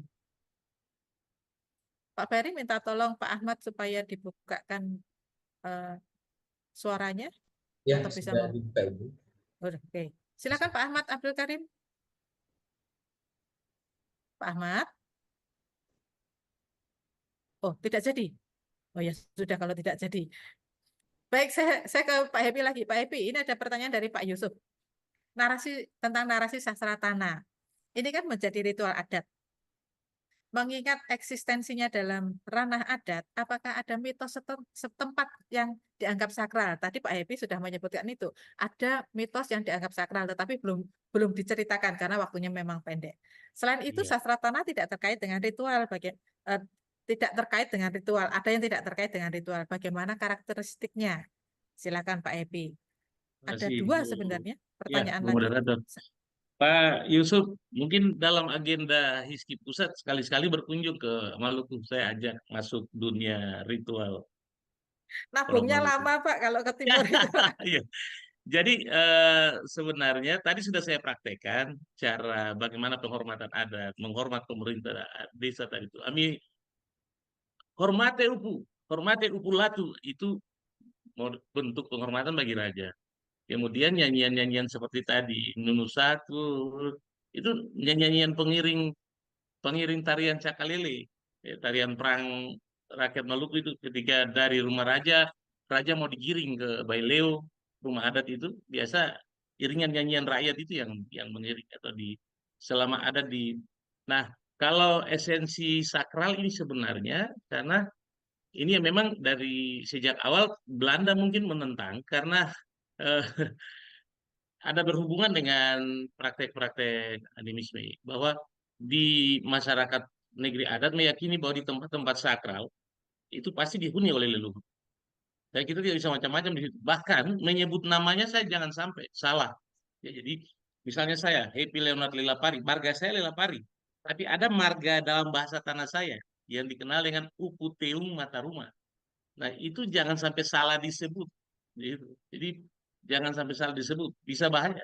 Satu kali mungkin bisa pingsan atau apa tanpa ada yang mungkin karena Uputeung itu terkait dengan menyebut nama leluhur pertama saya di marga atau Uputeung itu. Nah, jadi unsur sakralnya ada di situ di soal-soal seperti itu. Memang untuk Luar biasa namanya. menjelaskan fakta ini agak agak kalau bisa langsung hadir di belum lihat lagi tarian cakalelenya Kampung Patimur atau Mas Matulesi di Hulaliu. Itu orang potong badan dengan alat tajam, tikam, rajam, tapi nggak berdarah nggak apa-apa.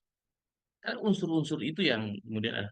Lalu untuk membedakan sastra tanah dengan sastra yang bukan.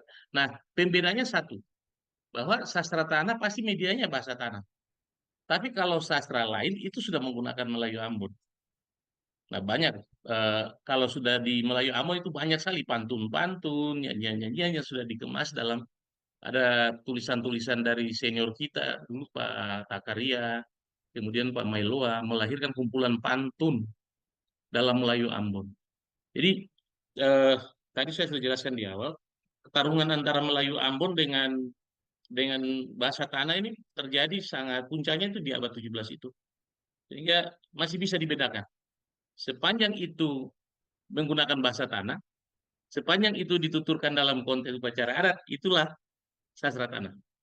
Tapi dalam perkembangan lain, ketika sudah dituturkan dalam Melayu Ambon, walaupun kadang-kadang karena faktor perkembangan ada ritual-ritual upacara adat yang menggunakan Melayu Ambon sebenarnya. Karena ya sudah berbagai faktor yang. Jadi itu kira-kira Pak Yusuf, saya bisa menjelaskan. Memang rangkaiannya harus bisa diamati, dianalisis betul untuk bisa mengidentifikasi fenomena sastra tanah ini yang dibalut dengan itu tadi unsur sakralnya itu. Ya, saya kira itu seksinya sastra tanah itu karena balutan sakralnya, balutan apa nama eh, mitos. Dan kalau soal mitos banyak sekali mitologi-mitologi yang tadi saya bilang di cerita-cerita anomastis itu justru itu mitologi yang sebenarnya berangkat dari kisah-kisah nyata masyarakat kita yang ada di negeri-negeri adat, di desa-desa adat. Cerita Nunusaku menganggap bahwa semua orang Maluku keluar dari pusat itu, Nunusaku itu, kemudian menyebar ke seluruh kepulauan Maluku. Kemudian ketika membilangkan ada sungai Etitala Sapalewa, tidak bisa bilang mitos lagi karena memang fakta per hari ini ada 3 sungai itu yang mengalir di Seram bagian barat. Ya, dia mengalir dari pusat Nunusaku itu. Itu kira-kira dari saya, Bu Moderator. Pak Yusuf, makasih. Baik, Pak Epi. Bagi saya sih apa ritualnya ya memang harus dipatuhi ya. Ya, ya, Karena kalau enggak itu akibatnya ngeri saya. Benar. ya, Saya kalau ya. datang ke sana sudah saya sebut nama Bapak tidak dengan nama Bapak ya saya sebut Bapak saja sudah. Itu pasti lebih aman. Baik, ini pertanyaan kedua dari Pak Sudartomo. Pak Tomo bertanya tentang tadi kan dikisahkan eh, sulit diwariskan. Nah, kalau sulit diwariskan begitu pengembangannya seperti apa ya, Pak? Kemudian kalaupun ada yang diwariskan, pewarisannya seperti apa? Silakan. Betul. Ya, jadi soal pewarisan dalam tradisi masyarakat kita menganut yang namanya hukum patrilineal, garis laki-laki. Biasanya pewarisan sastra tanah ini di Ambon, di Maluku itu siapa yang dekat, yang sering ada di kaki kakek, dia akan mewarisi itu secara langsung karena dia yang akan mendengar penceritaan, penuturan langsung di situ. Belum ada sistem pewarisan yang sangat apa sistematis yang katakanlah biasa. Makanya rencana disertasi saya itu ke arah itu, membuat buku ajar bahasa tanah bagi muatan lokal di sekolah dan juga di kemudian ada satu semacam hal pride tua adat ini ketika dia menguasai bahasa tanah, wah itu sesuatu yang berhubungan dengan harga diri. Susah dan itu sudah dibagi. Yang ini bertugas raja, ya raja saja, tidak bisa ikut campur di kapita, tidak bisa campur di kewang dan itu teratur sekali itu. Akan sangat membuat orang tersinggung kalau bukan wilayah kita terus kita masuk wilayah mereka. Oh itu sangat tersinggung, marah bisa konflik soal itu sudah soal pride budaya atau pride identitasnya memang sangat sangat kuat. Soal seperti itu. Lalu kalau soal pewarisan, eh, saya kira yang sangat praktis. Saya ketika menghadapi situasi ini, saya dalam diri saya ini harus jadi gubernur Maluku aja. Kalau orang lain yang bukan berlatar belakang bahasa dan sastra, ya tahu apa mereka dengan hal-hal seperti itu. Ya mendingan gubernur itu yang berasal dari sarjana bahasa dan sastra Indonesia supaya kita paham, supaya kita Tuh, Pak Happy lawan Pak Iwan itu. Kalau ya gubernur. kita bercibaku saja di situ untuk harus memang dengan kayak gitu. Karena misalnya Maluku itu dikenal dengan negeri Pela Gandong. Ya pertanyaannya, apa kontribusi pemerintah terhadap Pela Gandong itu? Negeri raja-raja, apa kontribusi pemerintah terhadap upacara-upacara pelantikan raja yang ada di negeri-negeri adat itu? Apalagi momen-momen upacara itu dilaksanakan 5 tahun sekali kalau tidak salah. Nah, jeda waktu 5 tahun itu, ya mungkin tua-tua adat itu sudah meninggal juga. Tidak bisa, ada yang memang tidak bisa jalankan ritual karena orang tua adatnya sudah tidak ada. Dan kita riskan pada soal pewarisan, sistem pewarisan itu. Dan saya kira harus ada upaya sadar dari semua pihak untuk segera mungkin mendokumentasikan dan juga nah saya kira isu tema besar konferensi kita nanti itu kan soal digitalisasi. Ya mungkin saya kira ini ruang-ruang diskusi yang harus kita bangun untuk eh, mengambil langkah strategis menyelamatkan apa ya di Ambon sudah ada kantor bahasa, tapi ya begitulah pemerintah ini kan punya program yang sudah digariskan ke arah mana dan hanya dalam wilayah bingkai mana itu kan gitu. Kalau Maluku ini kan bukan daerah daratan seperti di Jawa yang gampang, tapi daerah kepulauan. Dari pusat Ambon mau ke pulau tertentu, kabupaten tertentu, itu biaya perjalanannya bisa sama dengan kita melakukan perjalanan Ambon ke Jakarta atau Ambon ke luar negeri bahkan. Itu eh, problem kita. Problem kita sangat multidimensi dan apa nama kan kalau bilang tanggung jawab pemerintah pun undang-undang kita sudah mengatur, peraturan pemerintah sudah mengatur tentang apa tanggung jawab pemerintah daerah terhadap potensi sastra di daerah, apa tanggung jawab pemerintah pusat terhadap potensi sastra nasional dan lain-lain kan sudah diatur seperti itu sehingga ada badan bahasa, ada itu yang harus sering ada perjumpaan-perjumpaan ilmiah untuk kita saling menyentuh nurani kita Betul, betul. terhadap fakta-fakta yang miris seperti itu. Saya kira itu. Dan ya Baik, harus ya. kalau ada orang bahasa yang berpeluang menjadi gubernur atau menteri, saya kira harus rebut itu. Karena mungkin kita akan memulai dengan kekuasaan baru dunia sastra dan bahasa ini bisa jaya lah begitu. Makasih Bu Moderator. Baik, Pak Epi, nggak usah nunggu gubernurnya dari orang bahasa. Kita jalan sendiri saja, kita lewat Hizki saja, karena Kak Ika itu akan membuka komunikasi dengan segala macam segala macam orang dari segala penjuru juga. Dari sini kita bergerak, ya. Jadi dari kita akademisi itu yang bergerak, menunggu dia yang ada di atas itu. 5 tahun sekali kita dapat perhatian, tapi setelah itu diabaikan. Sudah, kita jalan sendiri saja, Pak. Baik, terima kasih Pak Happy. Kemudian saya ke Bu Agnes. Bu Agnes ada beberapa pertanyaan. Dari Pak Tomo. Pak Tomo sudah on ini, sudah bergabung lagi, sudah aktif lagi. Ini tentang bagaimana peran pemerintah, masyarakat, biro perjalanan, dan akademisi dalam mengembangkan destinasi wisata di Bogor. Mungkin perlu duduk bersama begitu ya, menghadirkan masyarakat, budayawan, dan pelaku usaha, akademisi juga seperti itu. Itu pertanyaan pertama dari Pak Tomo. Kemudian ada dari Bu Baik. Sastra dan pariwisata memberi dampak yang sangat besar. Tidak hanya potensi wisata, tetapi menambah penghasilan di sektor ekonomi. Ini bisa dikatakan multidisiplinkah?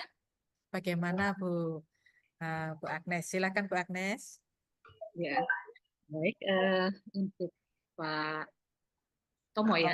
Ya, Pak Tomo.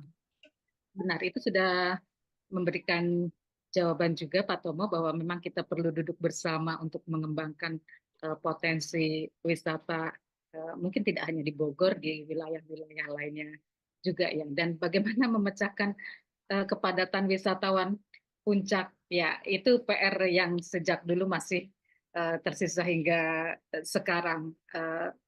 Mereka seringkali bertanya, kenapa banyak wisatawan perginya ke puncak semua, tidak, padahal Bogor itu memiliki 64 desa wisata dan ya wisata-wisata lain yang juga tidak kalah menarik. Ya ini perlu duduk bersama karena banyak hal yang perlu dibicarakan baik pemerintah, karena di situ ada aspek-aspek misalnya tentang pelayanan wisatawan ataupun tentang infrastruktur yang masih tidak merata, tidak merata kebaikannya, maksudnya tidak merata, belum merata pembangunannya gitu. Jadi benar sekali bahwa ini untuk mencapai destinasi-destinasi wisata. Jadi ini saya agak berbicara ke pariwisata ya, meskipun nanti saya berharap rekan-rekan di Hizki maupun sastrawan-sastrawan yang tertarik untuk menggali keluar biasaan Bogor ini sehingga bisa menjadi daya tarik yang lebih banyak untuk para wisatawan di luar. Barangkali itu yang bisa saya sampaikan. Jadi memang harus bekerja sama, berkolaborasi. Kemudian yang kedua tadi multidisiplin dan pariwisata ya, tentu saja Pariwisata. itu memang multidisiplin. jadi objek sastra itu kan juga bisa bermacam-macam, ada film, ada kemudian legenda dan sebagainya. Dan yang di pariwisata juga bisa mendekati kajian-kajian itu melalui teori-teori dari ilmu-ilmu humaniora yang beresiprokal gitu ya. Yang sastra bisa menggunakan meminjam teori yang dari pariwisata, demikian juga yang dari pariwisata bisa meminjam ilmu disiplin teori dari disiplin humaniora.